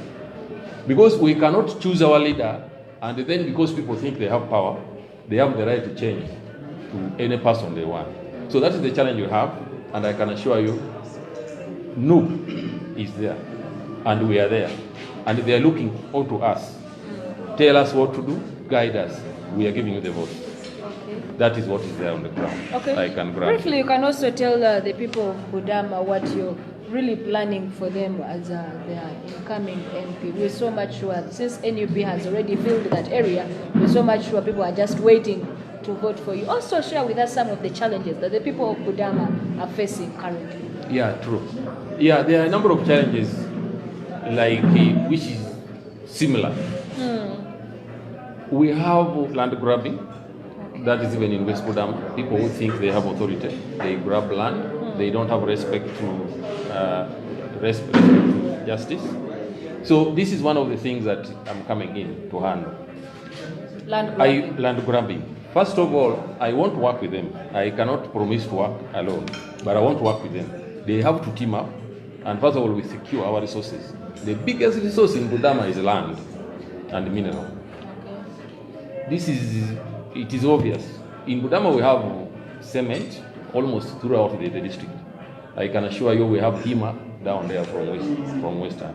We have Simba. We have like 5 cement factories in Tororo. Now, we have these resources in rocks, where now people want to grab this land by force. The first thing I'm going to start on is people securing their land. We work with you as a team. If the land is small and you are very many, then we are going to have a land title bearing all your names. Okay. If you have here 10 acres and that speaks to you, then we work together and secure land by having a land title. These are one of the things that I'm seeing. Secondly, I have education. Education, I am a product from there. Right from primary, I studied from my village school. Now, when I go now and those children look at me, they cannot believe. They think we studied from campus. I want to give them hope. I want to give them career guidance and want to lift the standard of education in that place by using exchange program. I have friends who are teachers here, and I can negotiate with schools so that we have an exchange. Even if it's the weekend, Friday, from Friday to Sunday, we can carry colleagues from here to go and share with our students from Tororo, so that they get the courage. We are product from there, and this is one of the strong pillars that I'm standing on. And not neglecting agriculture. I want to encourage youth to work as a team, to form groups so that we can plant. Take for instance, planting red pepper or green pepper. If we have 10 acres and we can put our resources with support from me, if I'm in parliament, I would make sure this is done as a group so that we source for market and also production in bulk, which gives us a leverage to better pay. So these are some of the things that I'm working on. Actually, this morning I passed by, I wanted to harmonize my manifesto with NUP, but I was told I think our team is working on that, and very soon they are going to share with us on media. Okay. Thank you very much. Okay, thank you so much, Honorable, for your time. Thank you so much for having spared some time to also translate for the people who speak Japadola. Yes. And we wish you nothing but a successful election and a win. Thank you. Thank you so much. Okay. Okay, there are very many questions that are chipping in. It is okay. Wherever you're streaming from, any media you're streaming from, just send your question or your compliment, your suggestion, and above all, the main reason as to why we are live this afternoon is to fundraise for NUP activities, and that number is 0787067100 is the number that we are using to chip in our contributions wherever you are, whatever country you belong to, whatever network you want to wish to choose to send your contribution. MTN, Airtel, that number is so much convenient for everybody, whether in or outside Uganda, any network. So you don't have to worry about Airtel, give us Airtel, pin Airtel. That is so much solved. This number is going to accommodate all of you, all the networks, both MTN and Airtel, Sendwave, World Dream It. And to those that are asking about the names in which the number is registered, this is in the name of Pesa Moni Limited. Pesa Moni is your first name, and then Limited is your second name, and also reason is NUP. NUP is the reason, so don't forget to add that reason. Sharon Kemigisha, thank you so much. The incoming woman council of Wandegea, thank you so much, Sharon Kemigisha, for being on Ogambia. Thank you so much, Daphne. Yeah, thank you so much, Sharon Kemigisha. Kulaba Koli, Webale Nyokubanga, or streaming is live on all the media platforms. I call them revolutionary TVs. Muvekuzino Zemuita mainstream. These are revolutionary TVs. Abana babao, every time, every minute, everywhere. I mean, they've become part of us, and we really appreciate them. We really do appreciate the services that they give us. These men and women go through a lot of hassles and inconveniences, but basigala kumulama ne baga no kintu kirina okugwa. Bano be basoldier bosanga ng'essimu ewanikiddwa ekwate ebigenda mu maaso naye nga weewaawo mu maaso ye tiyagasi amujjudde. But they don't give up, they don't surrender. We so much appreciate you, Map Media, Ghetto TV, Echoto, Rapid Media, JB Muwonge naye a streaming the live. Thank you so much. In that manner, nina message entuseko abasinga mubadde mumbuuza wano why I'm so much focusing on both camera and phone, kubanga ezimu messages zijja direct ku simu yange nga nina okuziddamu, the comments, the questions nga nina okuzisoma ate nsobole okuziddamu. Kapalaga abadde alina promotion gyantegezaako eya Operation Teeka Kyagulanyi mu Ntebe, era nga it is organized by Kapalaga Baby. Abantu b'ebweru mumutegeera bulungi, oyo bw'akwata mu kintu weewaawo kiba kirinanga okuba nga kiyitamu. So Operation Teeka Kyagulanyi mu Ntebe eyo nga buli omu ali ku saidi yaffe naddala abali mu diaspora wano Kapalaga Beba ngambye nti buli omu kwatayo miliyoni yo emu obe ng'ogiteeka ku nnamba eyo gye bali mu gye tuli mu kubasomera ze ssente nga zo agambye specifically 20 million nomination Teeka Kyagulanyi mu Ntebe.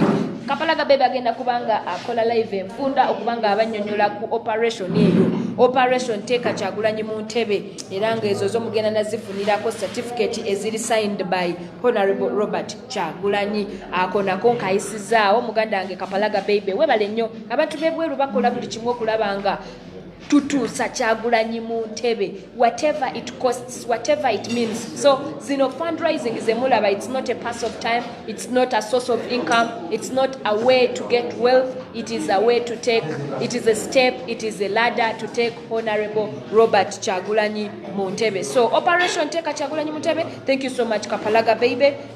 Munzikiriza ate nyongere okusaasira baganda baffe abafunye obuvune ejjo, those that were injured yesterday. Some are still nursing goods in the hospitals, some have already been left. Abamu tetumanyi muwendo gwabwe, abamu bafuna bu injuries ne tutamanya nti bafunye injuries, naye mwenna That is a process, that is a step we all need to go through to transform our country. So berets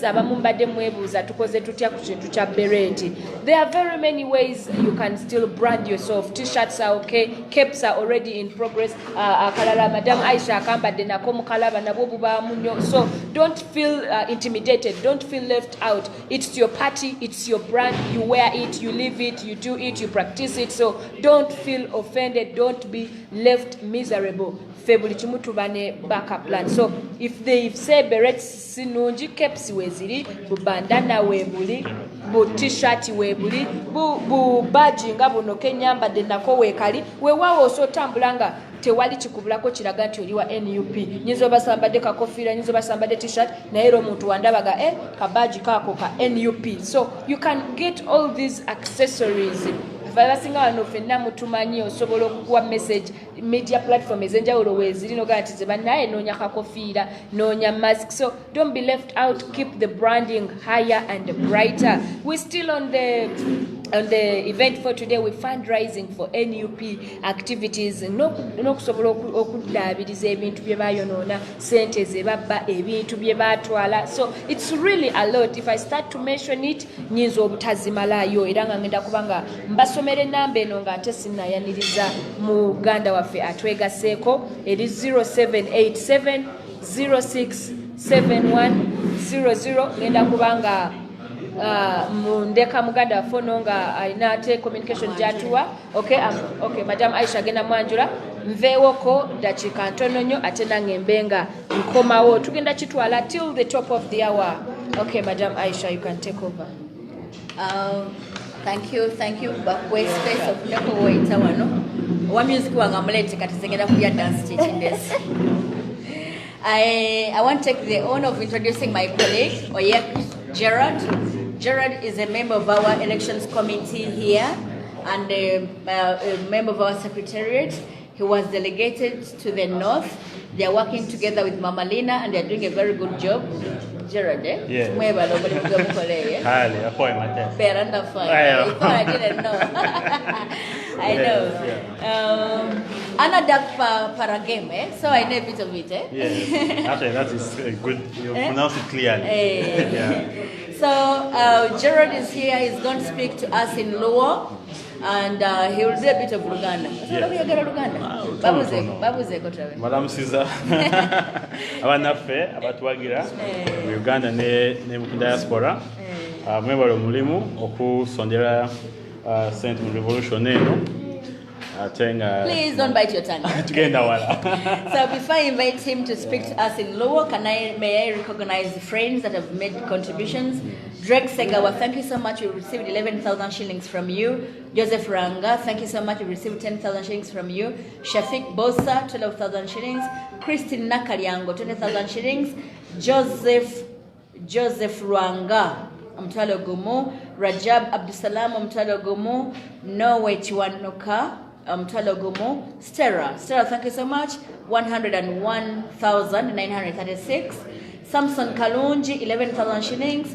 Francis Semanda, 15,000 shillings. Rahima Mtwalo Musanvu Mukenda, 79,000 shillings. Rose for 1 million, I beg your pardon. Rose 104,000 shillings. Harriet 239,000 shillings. Birunji Florence 72,000 shillings. And Andrew Chibirige 24,000 shillings. Friends, thank you so much for your generous contributions. Just to take us through our target for branding, and our branding is not limited to posters and banners. You may buy t-shirts for people who my local area. I'm going to buy for 50 youth t-shirts as you desire. But for us now, these are necessaries. These are must do. Other things are additions. Yes, yeah. These are basics. So remember, we planned that we shall have at least 100 posters for each of the polling electoral area. And as of now, almost a village is a polling electoral area. Apart from townships where there are many people and the village is being subdivided into several electoral areas where you have A to N and then N to Z, but in many cases villages are electoral areas. So our target is to have 100 posters for each of the polling electoral area. And remember we told you that the unit cost for a poster is 250 shillings. It can go down a little bit because there are very many, all up depending on the size also. But here now we are targeting A2 posters. And A2, if you are printing like 5,000 or 10,000, the cost is bigger than that, it's higher than that. So for 34,000, we have 34,446 polling stations. And with a target of 100 posters per polling area, that leaves us with looking for so many posters. Like if then that becomes 344,000 posters. Now, each of them costing 250, it gives us a cost of 861,150,000 shillings. That's only for paper posters, the posters we put up that the NRM has chosen to put vessels to go on plucking them off every day. But we must have them, like I told you last time, this campaign is a visual campaign. You must be seen because we won't be able to speak. And maybe some of our messages we shall put it on posters and put it up. We have planned to have banners, at least 5 in each of the sub-counties. Now, many of the sub-counties do not have more than 5 parishes. Many of the sub-counties, they have 5 parishes or slightly more. And I should let you know, if you want to know, that in Uganda we have 10,000 parishes, 10,595 parishes. We have put our poster, our banner at a very low cost, that is 25,000 shillings. Last time we were told that banners cost 45,000, but we have chosen to cost it low because we think if someone is going to print very many, we'll have to put down the cost. Or we may have even to go for smaller size banners to be able to spread widely. So 861 million shillings plus 264 million shillings, it translates into 1,126 million shillings. It's a lot of money which you're looking for. Oh yes, okay. It's a lot of money which you're looking for, my friends. And no single individual here is going to raise that money. Bobby Wine as a person has done his best. He donated this land, he constructed the building, this is where we are. We thank you so much for your previous generous contributions that moved us the far we have. Remember, I have told you, we've been able to build structures from national level to the lowest level, village level. And it's the money that you've contributed that has helped us to reach that level. So we at least now have structures, we have candidates, we've been able to spread posters in a few places that we know, you've been able to see some of them. We've made our principle to be visible, moving out there. We go on radio, many of these things we spend money. We attend to some of our foot soldiers, and some of them have been fundraising in their respective groups. So we thank you for the contributions that you've made. We thank you so much for the contributions that you made that enabled our candidates to nominate. At least many of our candidates were able to receive some money from the Secretariat. At least 500,000 shillings to the minimum, 500, 1 million, depending on the capacity of the person. But there are those that never received money from us, like members of parliament, whom we know they are able and they can contribute something. So at that point, I would like to invite my colleague, Gerard, to speak to us in Lua. Yes, speak to us so that we can communicate to the sons and daughters of the land, and that so that the world also gets to know that we are together in this revolution. We are together in the revolution. When it finishes, we shall bring someone who will speak to us in Kinubi. You are welcome. Please mention our number, the number that receives money. Yes. And tell people that it receives from all networks. Okay. Yes. Anya, you can Gerard, the word Jonam. Sibara. For your Jolu, for your meet when mobile meanwa, ma kuma no chake ma chake when you come gamante ni. Mina ne wakela la pi pianim par tiano ki par di orway mi Uganda kind. ungeo beni obeo ka yele di field campaign watiki dama group ma padi magitika yele minani ke la jake ki kom lidiro wa pin wa charo ken charo parish ki wa sub county wa kiken mati ken campaign chiwe wa yele jui minani ngej ki message enyu o ka wen Uganda vote to Uganda mo kan jake karamoja jake wa tupin tun kisoro ja ki West Nile tunki ja tumpin wa chok ki boda mi Kenya tumpin chi jemi ni wen ma ta timene cham ke no mi artili wa ko konwa ki minani wa yubu jema cha poster pa la dear president motive kanjo su ke no be gita mi poster ma megi wa message ma megwani wa cha kama padi Uganda. Ti Uganda kama tiki police station mara ali piada ka ngwan mia da ki piada ngwan ngwan. When me na ni ki ko police station when ni Uganda obe ki posta mara mia che. Ki ko posta mia che posta chilling mia rio pier beach. En when ka ribo inoni police well chilling ma miete. I posta ki kan ma ti amete pi yoteni o million mia bor pi bicha boro ali mia biche chiwe wati anani ki comparish parishes when ki Uganda a parish ma Uganda gi o alibapa mia bi pia mwana beach wati anani ki comparish chela waket bana ma ki yuwa en bon chelme yuwa ki bongini kumbana chela chali pierewa beach kiwa nani kumparish chela waket bana ye so nani parish wenka iribu eni well chilling mamiete e kumparish 1 million mia rio pia bichela ngwen ali million mia rio pia bichela ngwen ali mia biar pia ali mia bor pia biara beach minani wakero bana kawen Uganda. Tiwa mionya uni watika yele mater mame na result wakero kandis pole to vote Uganda when watiki kandis ye mo aki parliament bien wa local government when watiki kandis tiwa mionya ni mobilizers wa chama kengete kaita yele e ground e ngom mina ni gembe big facilitation mama na apiamara mo mo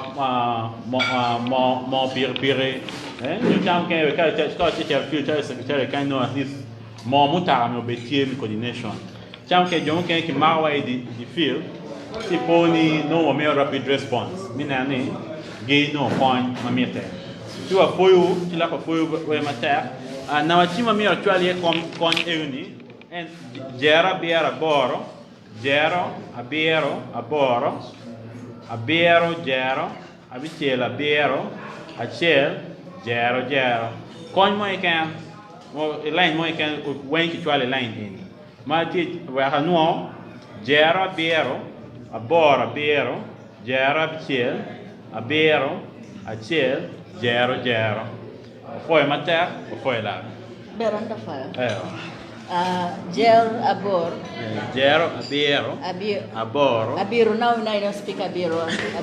gel abiro aboro gero abichel abiro achel gero foi mater beranda fa so thank you so much George. George is our colleague Gerard rather is our colleague I told you.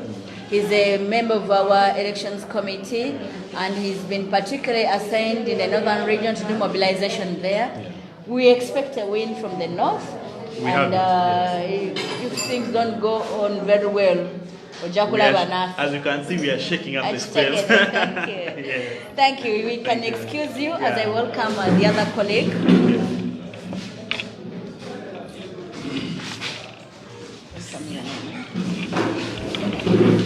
As before we welcome the other colleague, we received more money from Fauza.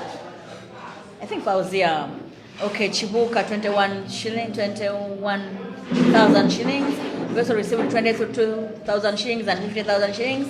The names are not yet on. I'm trying to find out the real names. We also received money from Joseph Chibuka, 53,000 shillings. Semuju Kato, 368,000 shillings. Henry Chidu, 7,000 shillings. And we also received money from Mukalazi, 1 million shillings. Thank you so much, Mr. Mukalazi. Gabriel Munji, 110,000 shillings. Kiringoma John, 10,000 shillings. Please pardon me if I don't pronounce the names very well. The person who wrote these names is a medical doctor, and you know how doctors write. Janat Kandara, 96,000 shillings. Hafswa, 20,000 shillings. Robert, 128,000 shillings. Stephen, 105,000 shillings. Kenneth, 100,000 shillings. Edgar, 21,000 shillings. Bruce, I already mentioned, 2,000 shillings. So, Brother Twaha Abdul, you are welcome. Abdul Twaha Chagason. Okay. Kabarasson. Pues. It's a girl campaign. So you are welcome. Please, every Ugandan should not list how to greet in every language. At least be able to know how to greet and how to ask for food. So that when you go out there, you start by greeting someone and then ask for water. Yes, we are graced with our country with so many cultures and so many languages. It's an opportunity. Some people look at it as a problem. For me, I don't. I'm nationalistic in character and nature, and my family background as a person. I'm everywhere. I have Nyaranda blood, I have Kinubi blood, I have Tesa blood. My blood is all mixed around. That's how I'm able to associate with so many people from different corners of the country. You are welcome to her. Thank you.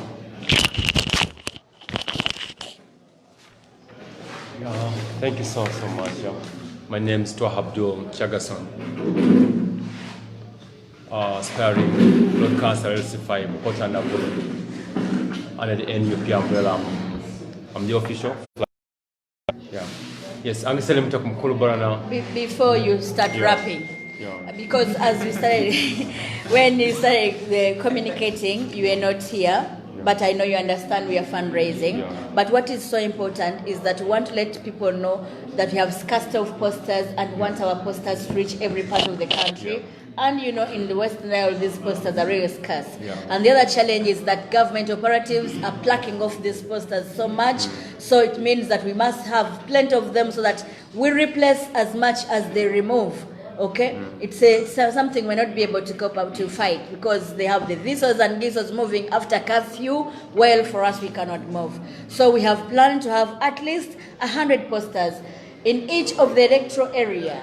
That means like each village, 100 posters. And a poster costs 250 shillings, and that gives us an estimate of 861 million shillings. But we also need banners. Because it's so easy to spoil the posters, but the banners, if they're placed high enough, they will stay there. If someone doesn't remove them so easily as they do it with posters. Yes, even water spoils them. Yeah. So we want to have at least a banner in each of the parishes, at least a banner. Yep. At minimum, at least 5 banners in a sub-county. Many of the sub-counties have 5 parishes. That's why our planning is 5 banners per sub-county or a banner for a parish.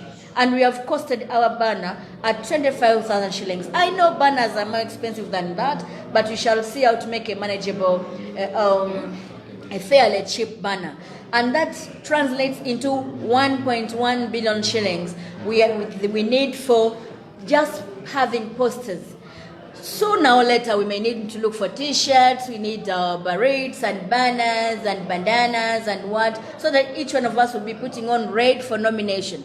But before we look for attires to put on, at least let the picture of our president be everywhere, because this campaign is a visual campaign. They want to see. Our people are some of our local people, they associate strength with visibility. The more posters they see, they think it is the strength of the candidate. If they don't see the posters, they think the candidate is so weak. So we must spread posters of our candidate in every corner of this country. So please, as you appeal to our friends, very humbly, we pray you add in more information, but at least this information of posters should come out clearly. Thank you. Thank you so much. as I've said, my name is Tua Abdul Abakas Chagason, the aspiring Lord Councillor NC5, Bokota and Nabulu, under the NUP umbrella. This time overall, we are given chance as the youth of Uganda. NUP has given us chance, really. Because all along, they've been undermining us. Yeah? They've been calling us that we are kids. If you go to other political parties, they say, no, you wait in the future. I don't know the future is when we have developed gray hairs. I don't know when. But the future is today. That's why really NUP has given us that opportunity. Because they have seen the potential in us, we the youth. Because we understand ourselves better. The age, for them, they call us Bayais. Whatever thing you do, you're a Muyai. But just that our generation is now beyond them. Everything that's moving in our generation is beyond them. The digital world, they don't understand what's going on. So now it's our time now. NUP has given us the opportunity. So it's our time to wake up.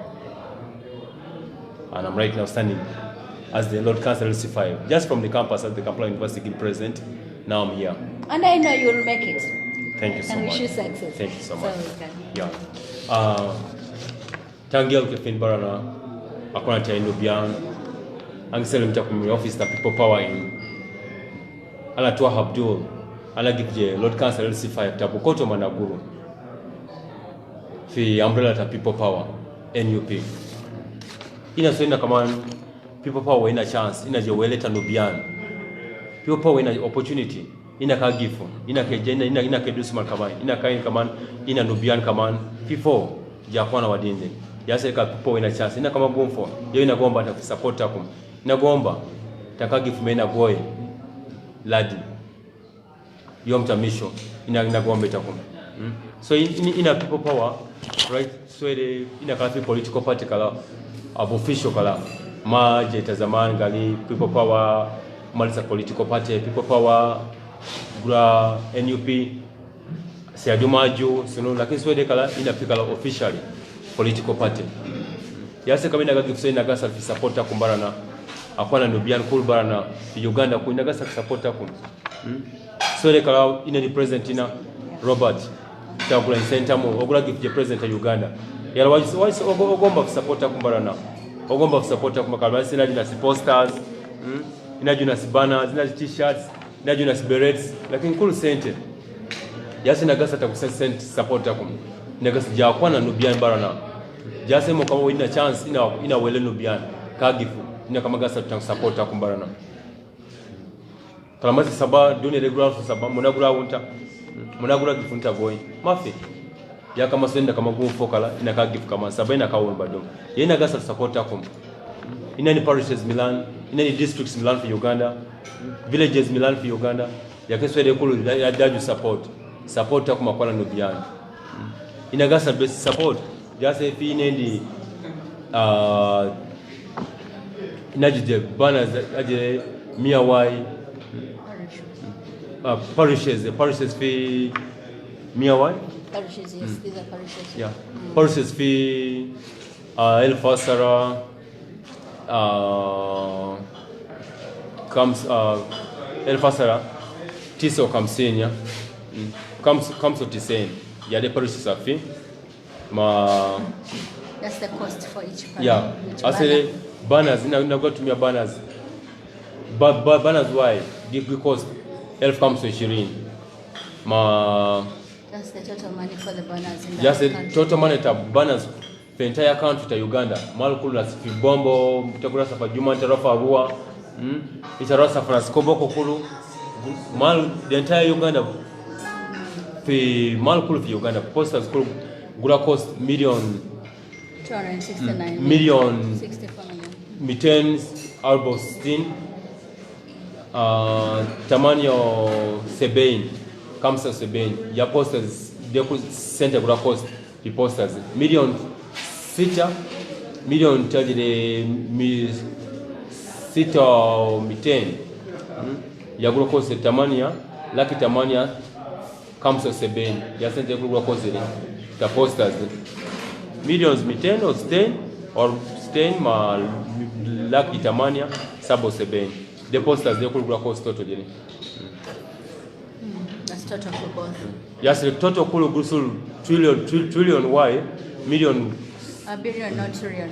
Billion Y, billion Y, million Y sito 20 maelfu kamsa 20 yakulu sasa ile course ya Uganda entire Uganda yasa ile struggle ina kala sine swele foga kwana ina gasa support kuma kwana nubian barana NUP gasa support kuma there is time to change ina jani kwa Uganda fi seminar ya Jorwai digo mafi soko gali NUP ta Baganda barao mafi NUP ta na school ta Uganda NUP mafi ta Baganda NUP mafi ta Banyanko NUP mafi ta Basoga NUP fita Uganda kulu na school ta Uganda NUP mafi ko tribalism NUP mafi galajo kitale na mafi NUP ta iya jo yasina gasa supporta kumbana na kona nubiana je NUP kama say really Uganda mala sika mna fogo ni mafadil anasa Uganda lisa anasi kukore jana anasi kukore yana anasi kimutu school tineta gani fi Uganda school mafogo faida studio mine itagagara lakini kazi mafi le yaso the time tina soleka ina nitakumfua kwa nubiana nitakumfanya ta small command ina kaini command halt ina kama kegero watu mbali ni fibombo katula kwa hapana tena milango muna japo gana muna unu mafi yaso komenda kama gomfo ina kaini kama ina ga unu bado yaso kama ina just wede ina kaina kegero halt ina gero life tina kama jakwana nubiana fi Uganda ya besi na gasa asante kumzaidi na gasa supporta kumbarana asante zaidi alhamdulillah rabbana kachunga mashallah barakallahu fikum wanajua kuongea Kiswahili kidogo waseme waambie yeah yes tuzungumze Kiswahili kama basi lakini Kiswahili yangu ya kupata chakula peke yake yangu ni mbaya tambe Kiswahili. Assalamu alaykum warahmatullahi wabarakatuh. Jina yangu naitwa Twa Abdul Chagason. Miko kwa post ya Lord Councillor MC5 Bukoto na Naguru kwa flag ya NUP People Power.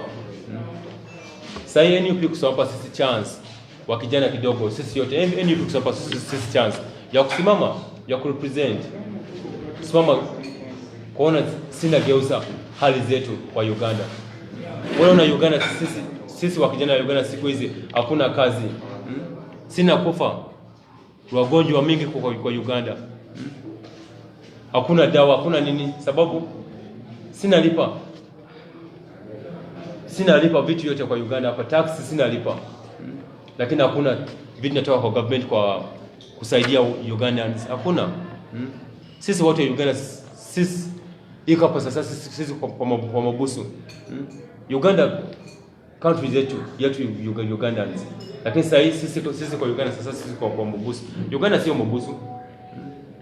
Uganda iko country ya watu yote ya Ugandans.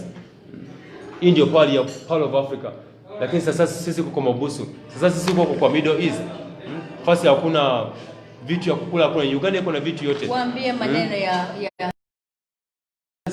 sasa hii sisi kwa NUP sasa iko political party official. Chagulanyi ndio president yetu ya NUP Robert Chagulanyi. Sisi kwa nauliza kwa support yenu. Sinauliza just sasa hizi sinataka posters, sinataka banners, t-shirts, berets na tags vitu mingi sinataka. Lakini sisi kwa pia na challenge ya support kidogo tu. Ndio sinauliza nyinyi kwa support kidogo tu. Kitu yote wewe kuna wote patia sisi. Sisi kuna policies. Sisi kuna policies 10,090 sisi kwa Uganda. Policies yote bana zinakwenda na posta moja na kwenda cost bei inaenda kwa 1520 posta moja tu 1520 ya total inaenda kwa milioni 2 sito bei na laki nane elfu tano sebeni. Ndio pesa yote inakwenda cost hapa kwa vitu toto yote inaenda kwa bilioni moja milioni elfu moja 620 na shilingi comes 520 ndio toto ya vitu yote inakwenda cost hivi. Sasa sisi kama nauliza kwa support yenu nyiko just saidia sisi na kitu yote wewe na sina uliza support kutoka kwenyu watu wa Uganda na Afrika nzima, sina uliza kwa support yenu, just saidia sisi na kitu yote wewe na kidogo tu ndio. Asante sana. Okay, asante sana ndugu Twaha. We wish you success. Tunakueleza what? Wish you success. How do they say it? Lakini inaonekana Swahili yako si nzuri. Okay. Swahili yangu iko good, si excellent. Okay. Yeah. Thank you so much Twaha. You may take your leave. Thank you so much. Wish you success. In Naguru. You said Naguru 1, 2 and Bukoto 1. Okay. Yeah. Hope time. Thank you. Yes, we shall invite our moderator to come back. Friends, thank you so much. I now need my music, like we said. I can see the radio is taken away. Where is our radio? As she comes in, thank you so much, Habib. We received some money from Habib Sekabida, 112,000 shillings. We have also received money from Brian Matovu, 20,000 shillings. And also received money from Kato Daniel, 20,000 shillings. Let's make a calculation and get to know how much money so far we've been able to fundraise for this evening. We thank you. We won't stop thanking you so much.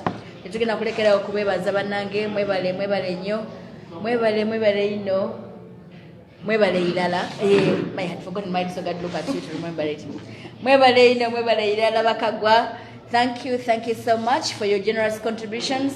Thank you, MAP Media. Thank you, Ghetto TV. Thank you. Give me a list of our media teams that we have here. Thank you so much, friends. You're doing us really great. Yes, Ghetto TV, Bobby, Diehards, Tim Chagulanyi.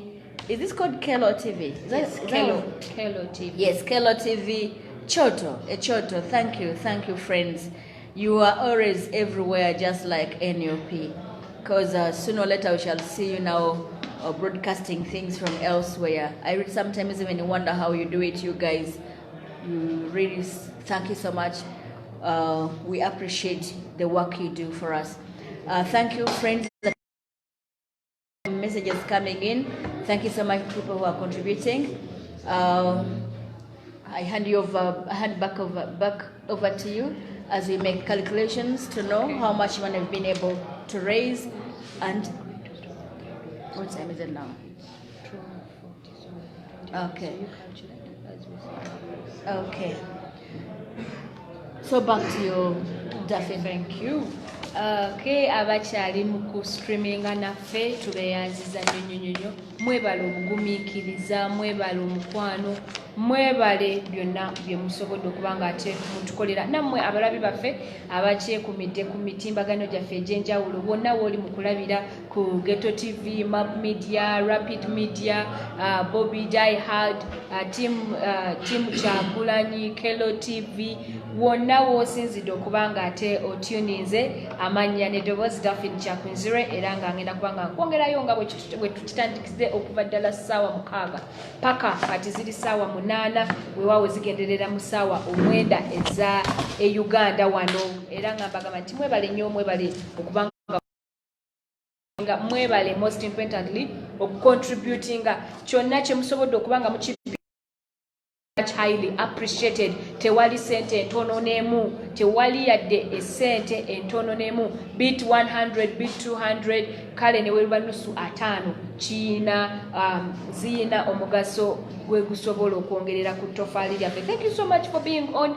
Njagala twongera okubajjukiza nti 3rd November is the nomination day for our President Honorable Robert Kyagulanyi Ssentamu lwe lunaku lwagenda okubanga nominatingibwa. Actually, that is the presidential candidate we have as NUP.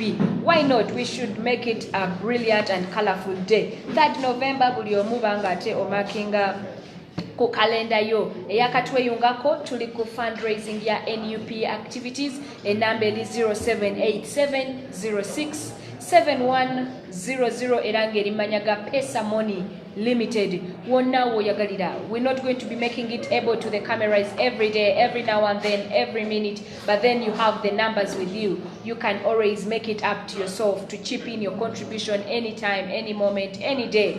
Yadde totulabako fetujanga ba reminder.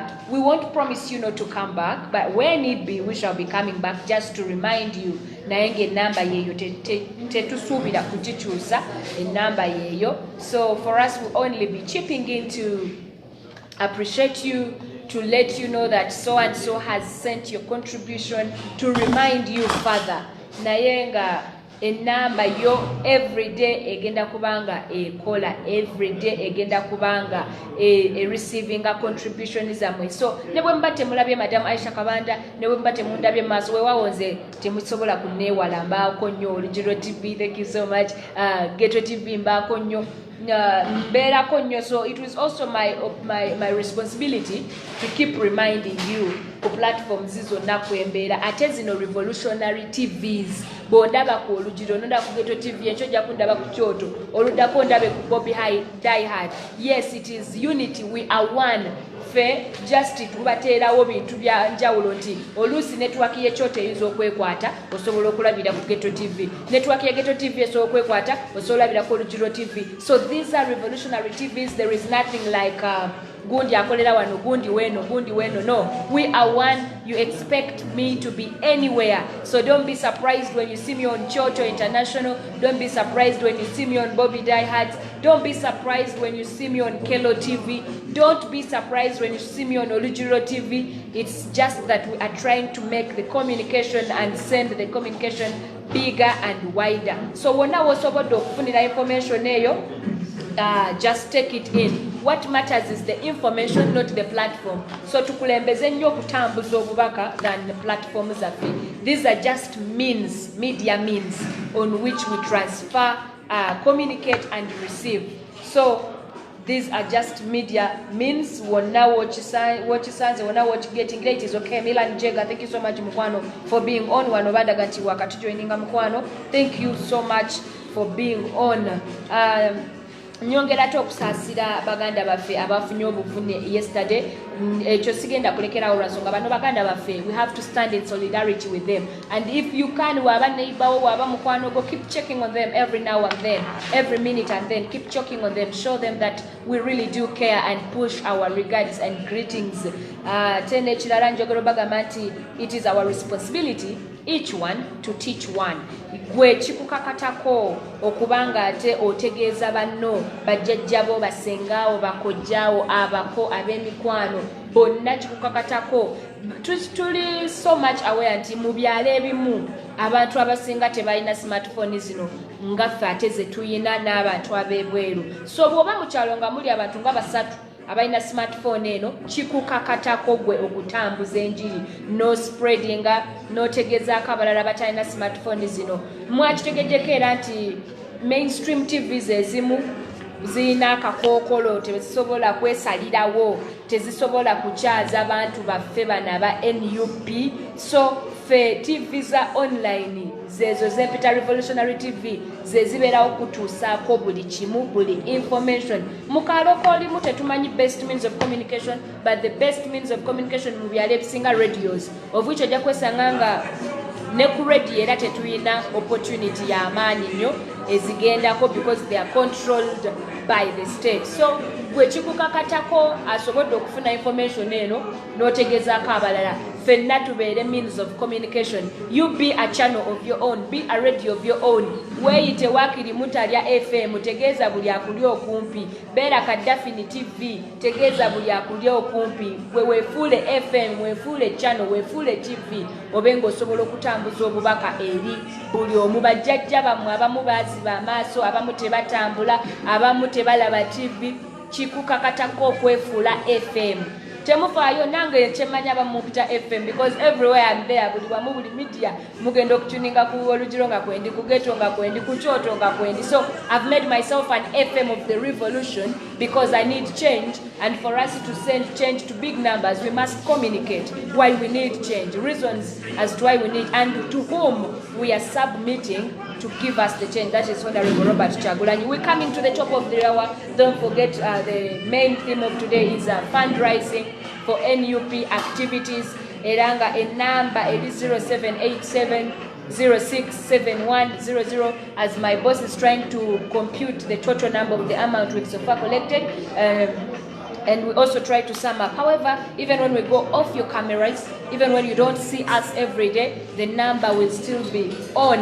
A number osobola okuba ng'osindikako sente zo anytime, any minute, any moment, any day you feel like you are convenient to chip in your contribution. A number yegenda sigale receiving. Afe tuyinza okuva mu maaso gamwe, tuyinza obutajja buli lunaku, naye number yesigale receiving.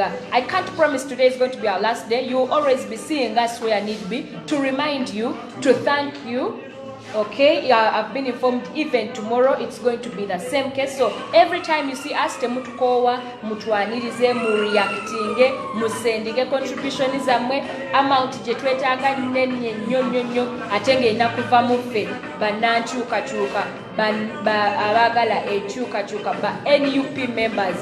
Teno okwongera okubagamba nti ekibiina kyaffe now it is fully legal and belongs to us. So get yourself that card. Bobanga tonaba kufuna card yo, get yourself an NUP card. Is only 1,000 Ugandan shillings. Just to remind you, the number is in Pesa Moni Limited norms. As we're trying to compute, okay, tugezako computing amount tulabe sente meka so far zetwakakuŋŋanyako tube nga tula-updatinga. I've been informed n'olunaku lw'enkya tugenda kubeerako, so temutukoowa bw'oba tosobodde kutulaba leero oba ng'ogenda laba rewatch ekiro ku makya enkya, hopefully tugenda kubanga era tukomyewo ku nsonga y'emu, ennamba y'emu, ne bwe muba temutulabye mu kiro, mu misana, mu nkuba, mu musana, gwe teekako buteesa ennamba yo. Yeah, thank you. Thank you.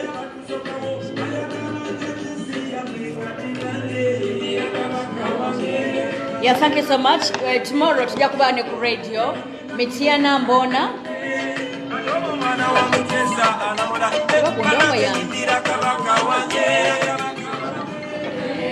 enkya tugenda kuba ku Mbona FM at the same time tunabanga tukola tujja kubeera ne tugezako okutukirira Honorable Namboze ayinza tukiriza ne tubeera ku radio ye same time. Twebaza radio CBS yesterday Chabasa yatuwadde omukisa ne tubeera nga tulangirako namba zaffe ne tulangirako ne programu eno CBS. Tukwebaza Mbona FM nchakwetuli tugezako okusaba abantu abalina ebizindalo eyo mukwano gyaffe abalina local radios, we call them radios, eziri eyo mu bitundu byaffe, mulange omunamba yaffe eno bannange kubanga abantu bangi bagala okuwaayo naye tebamanye namba ko baweerayo. Mulange namba yaffe 078 70 67 100. Era linnya ya Pesa Moni Limited. Tekako ensonga ng'ensonga yaffe eri NUP. Oyinza okusako NUP oba MUDA ku MUDA. One of those ekiraga nti it is associates ne people power. So tomorrow we are yet to know what time our coordinator, chief coordinator, is letting us know. Our certificates are ready. Abantu abatuwadde, for example, last time aina music inkyusiza oluyimba. Aina music. Where is the person who has the music? Non-stop. Non-stop. Anti oyinza onyiga next ne kugenda ebirala. For example, last time, waliwo yitwa emitwalo 2, omulala 15, omulala 183, omulala 10 n'emitwalo 7, one gave us 700,000, 549, 100. All those qualify for certificates. Please send someone to come and pick your certificate. Tujja kuba tu cross checking ama records zaffe tukulabe tusobole okuwa yo certificate yo. Nawe wawaayo omutwalo, come for your MUDA ku MUDA. A ticket yo eri eya MUDA ku MUDA. Twagala okwebaza Miriam Mutesi naye awaddeyo sente ze zakajakati 145,000 shillings. Thank you so much, Miriam. Abalala n'abasomye, Kato Daniel nakusomye 20,000. Brian, we are adding up. Brian Matovu 20. Habib Sekabira bana yemwebale 112. Joseph Musoke 53,000. Semuju Kato, it is Kato. I think Kato, it is double T. 368,000. Henry Chidu Osindika Sanvu Mukalazi 1 million shilling Mukalazi webale nyo ebale ndala. Please, if you're not in Uganda, let us know who will pick your certificate because your certificates are ready with us. Gabriel Mlunji 110. Kiringoma oba Chiringoba simanyi mukwano wa Chawan is a Joseph 10,000 shillings. Janat Kandara 96,000 shillings. Hafsa 10,000 shillings. Robert 128,000 shillings. Steven 105,000 shillings. Kenneth 100,000 shillings. Edgar 21,000 shillings. Bruce 2,000 shillings.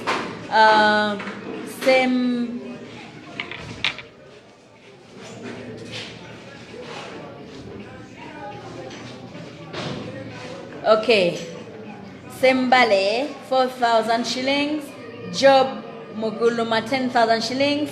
Waliwo abatuloza nti abamu amanya tugasirikire twogereko limu ku limu.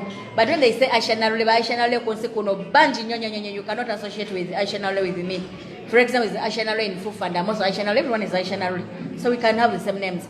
Abdu, 1 million shillings. Thank you, Abdu. Betty, 154,000 shillings. Konka gada. Baka yongeza batia? Can increase Yongerezao. Banange, thank you so much. Banange mwebale nyo sawa make. I should get my results. Thank you so much. Banange temuchirekera otugenda kuchikuba mpaka. The line is open. It receives unlimited cash. You can send in as much money as you wish. It receives unlimited number transactions. So don't be fearful of jamming up the numbers. Twasala amagezi netumalira ebizibu byaffe tufuna solution ku bizibu byaffe. That number once again is sufuri cause simanyi Luswahili. Okay, but let me try. 07476770. Yes, I've tried. Yes, yeah. We should be able to speak these languages. Munange kubanga I have told you. Uganda is multilingual. Is Uganda want to be able to reach somewhere and say something. Go to Ateso and be able to say people Akerobiai. But do you know anything in that end? No. I only know Biaibo. Okay, at least you know that one. Many Ugandans don't. So thank you so much. That's the number. It's open all the time. Feel free to send in money. We shall receive it. And tell Boyagala certificate you can even give me a call on my number. Please don't call that number. 078-7067-100. It's not for calls. When you call it actually or disrupting a flow of transactions, it's Tojikuba, if you must make a call, please call 0752-416099. That's the number to call. So thank you so much, friends. Thank you, all the media teams we are working with, Map Media, Ghetto TV, Bobby Diehards. I'm trying to get the listening. Wow. Thank you so much. I'm happy you said wow. Last time we were raising a 6 million shillings. We now have close to 5.7. Manange mwebale nyo mwebale Ugandan. Abagala struggle bale yeweru manange mwebale nyo. Teams zaffe banange Map Media, Ghetto TV, Bobby Diehards, zogere bulungi. Ghetto TV, Map Media, Kelo TV, Yes, Kelo. Muwonge, Team Ame Chag. Is it Ame? Jabi kwalirero. Chagulani Ame, you know, thank you so much. Mwenda mwebali, nyo mwebali, jala. And I finally, Oh yes, Dobozi ya Uganda. Yeah. Okay.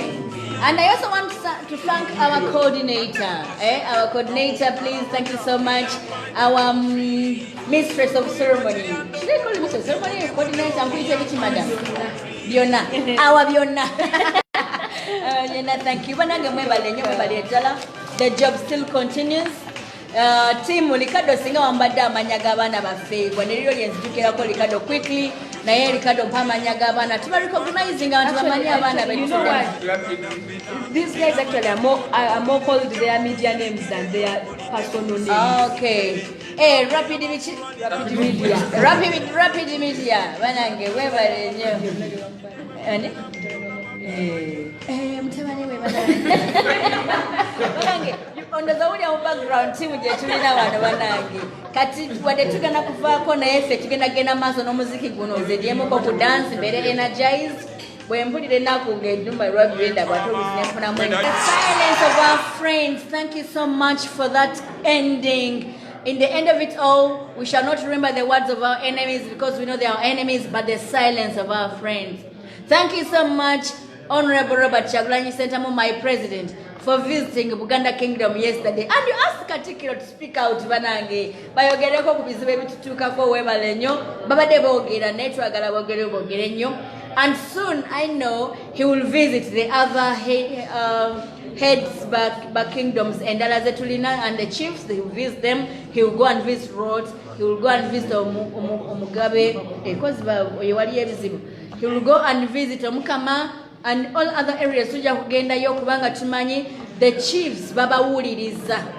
Baina amaanyi tujja kwogera nabo and the religious leaders. Not to ask them to support us probably, but to ask them to speak out against the injustices that are committed against us. Ebyo bye batukola ebyo ne bagenda bakabaka omukulu w'ekika ne bamukuba tiya gas ne basanga bane babakuba mbagambye leero nsanze omwana wa bodaboda emmotoka emutomedde nga balaba nga batutte mu direction enkyamu ne batamufaanako ne bamulekawo. Those injustices must be condemned in the highest way possible. So please, leaders, the religious leaders, do not keep quiet. Bemusirika tuli bajjukira nti mwasirika ng'ensi eri mu kubonaabona. Thank you so much. Over to you, ma'am, to sum it up. Okay.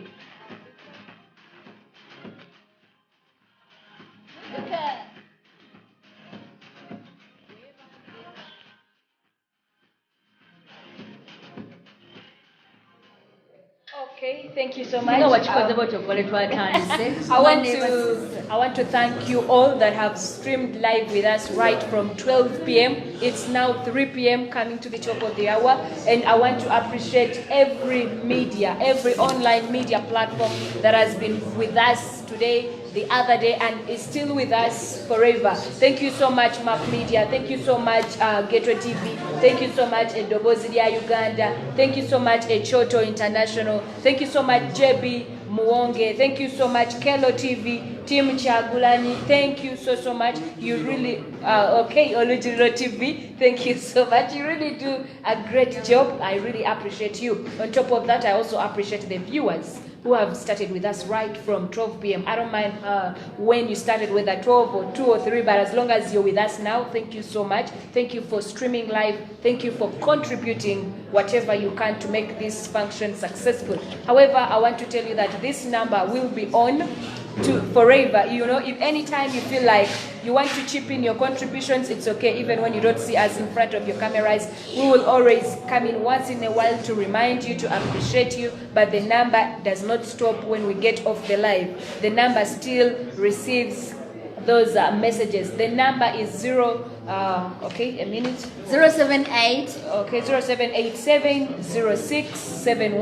0787067100 era ng'eri manyaga Pesa Moni Limited. Wonna wowulira ng'oli convenient, wonna wowulira ng'ofunyemu ka time osobola okuba ng'osindika obubaka bwo. Ate it is now time for us to say I must say, my mayor to be was watching. Okay. My mayor to be, we got a new town council in my district. The mayor to be, who is our flag bearer, Salim Semini, was watching and was like, okay, omuziki gunkoze bulungi, kulabye ngokona dance. Yes, and church jakuba chirungi kubanga the technology ono nze samu kulya mbadde sibitegeera, but I have seen the guys that can play the music as we do the work. So I think tomorrow it will be a very good job. Okay. See you tomorrow, guys.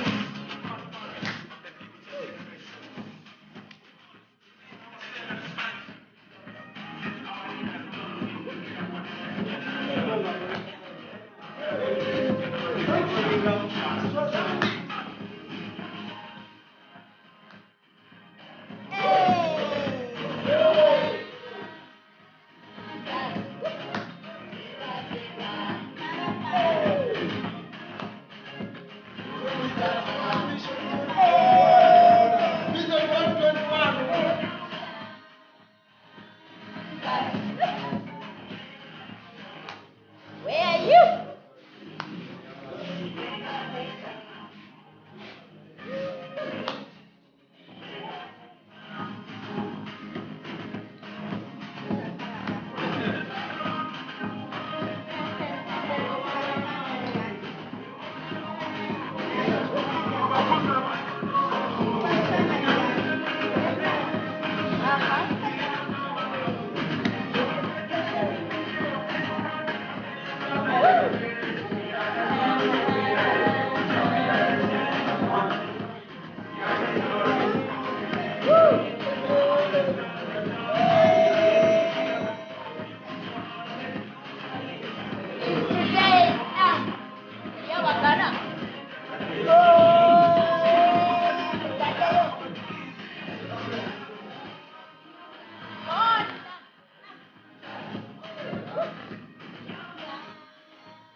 Yeah. Bye bye, friends. Thank you again.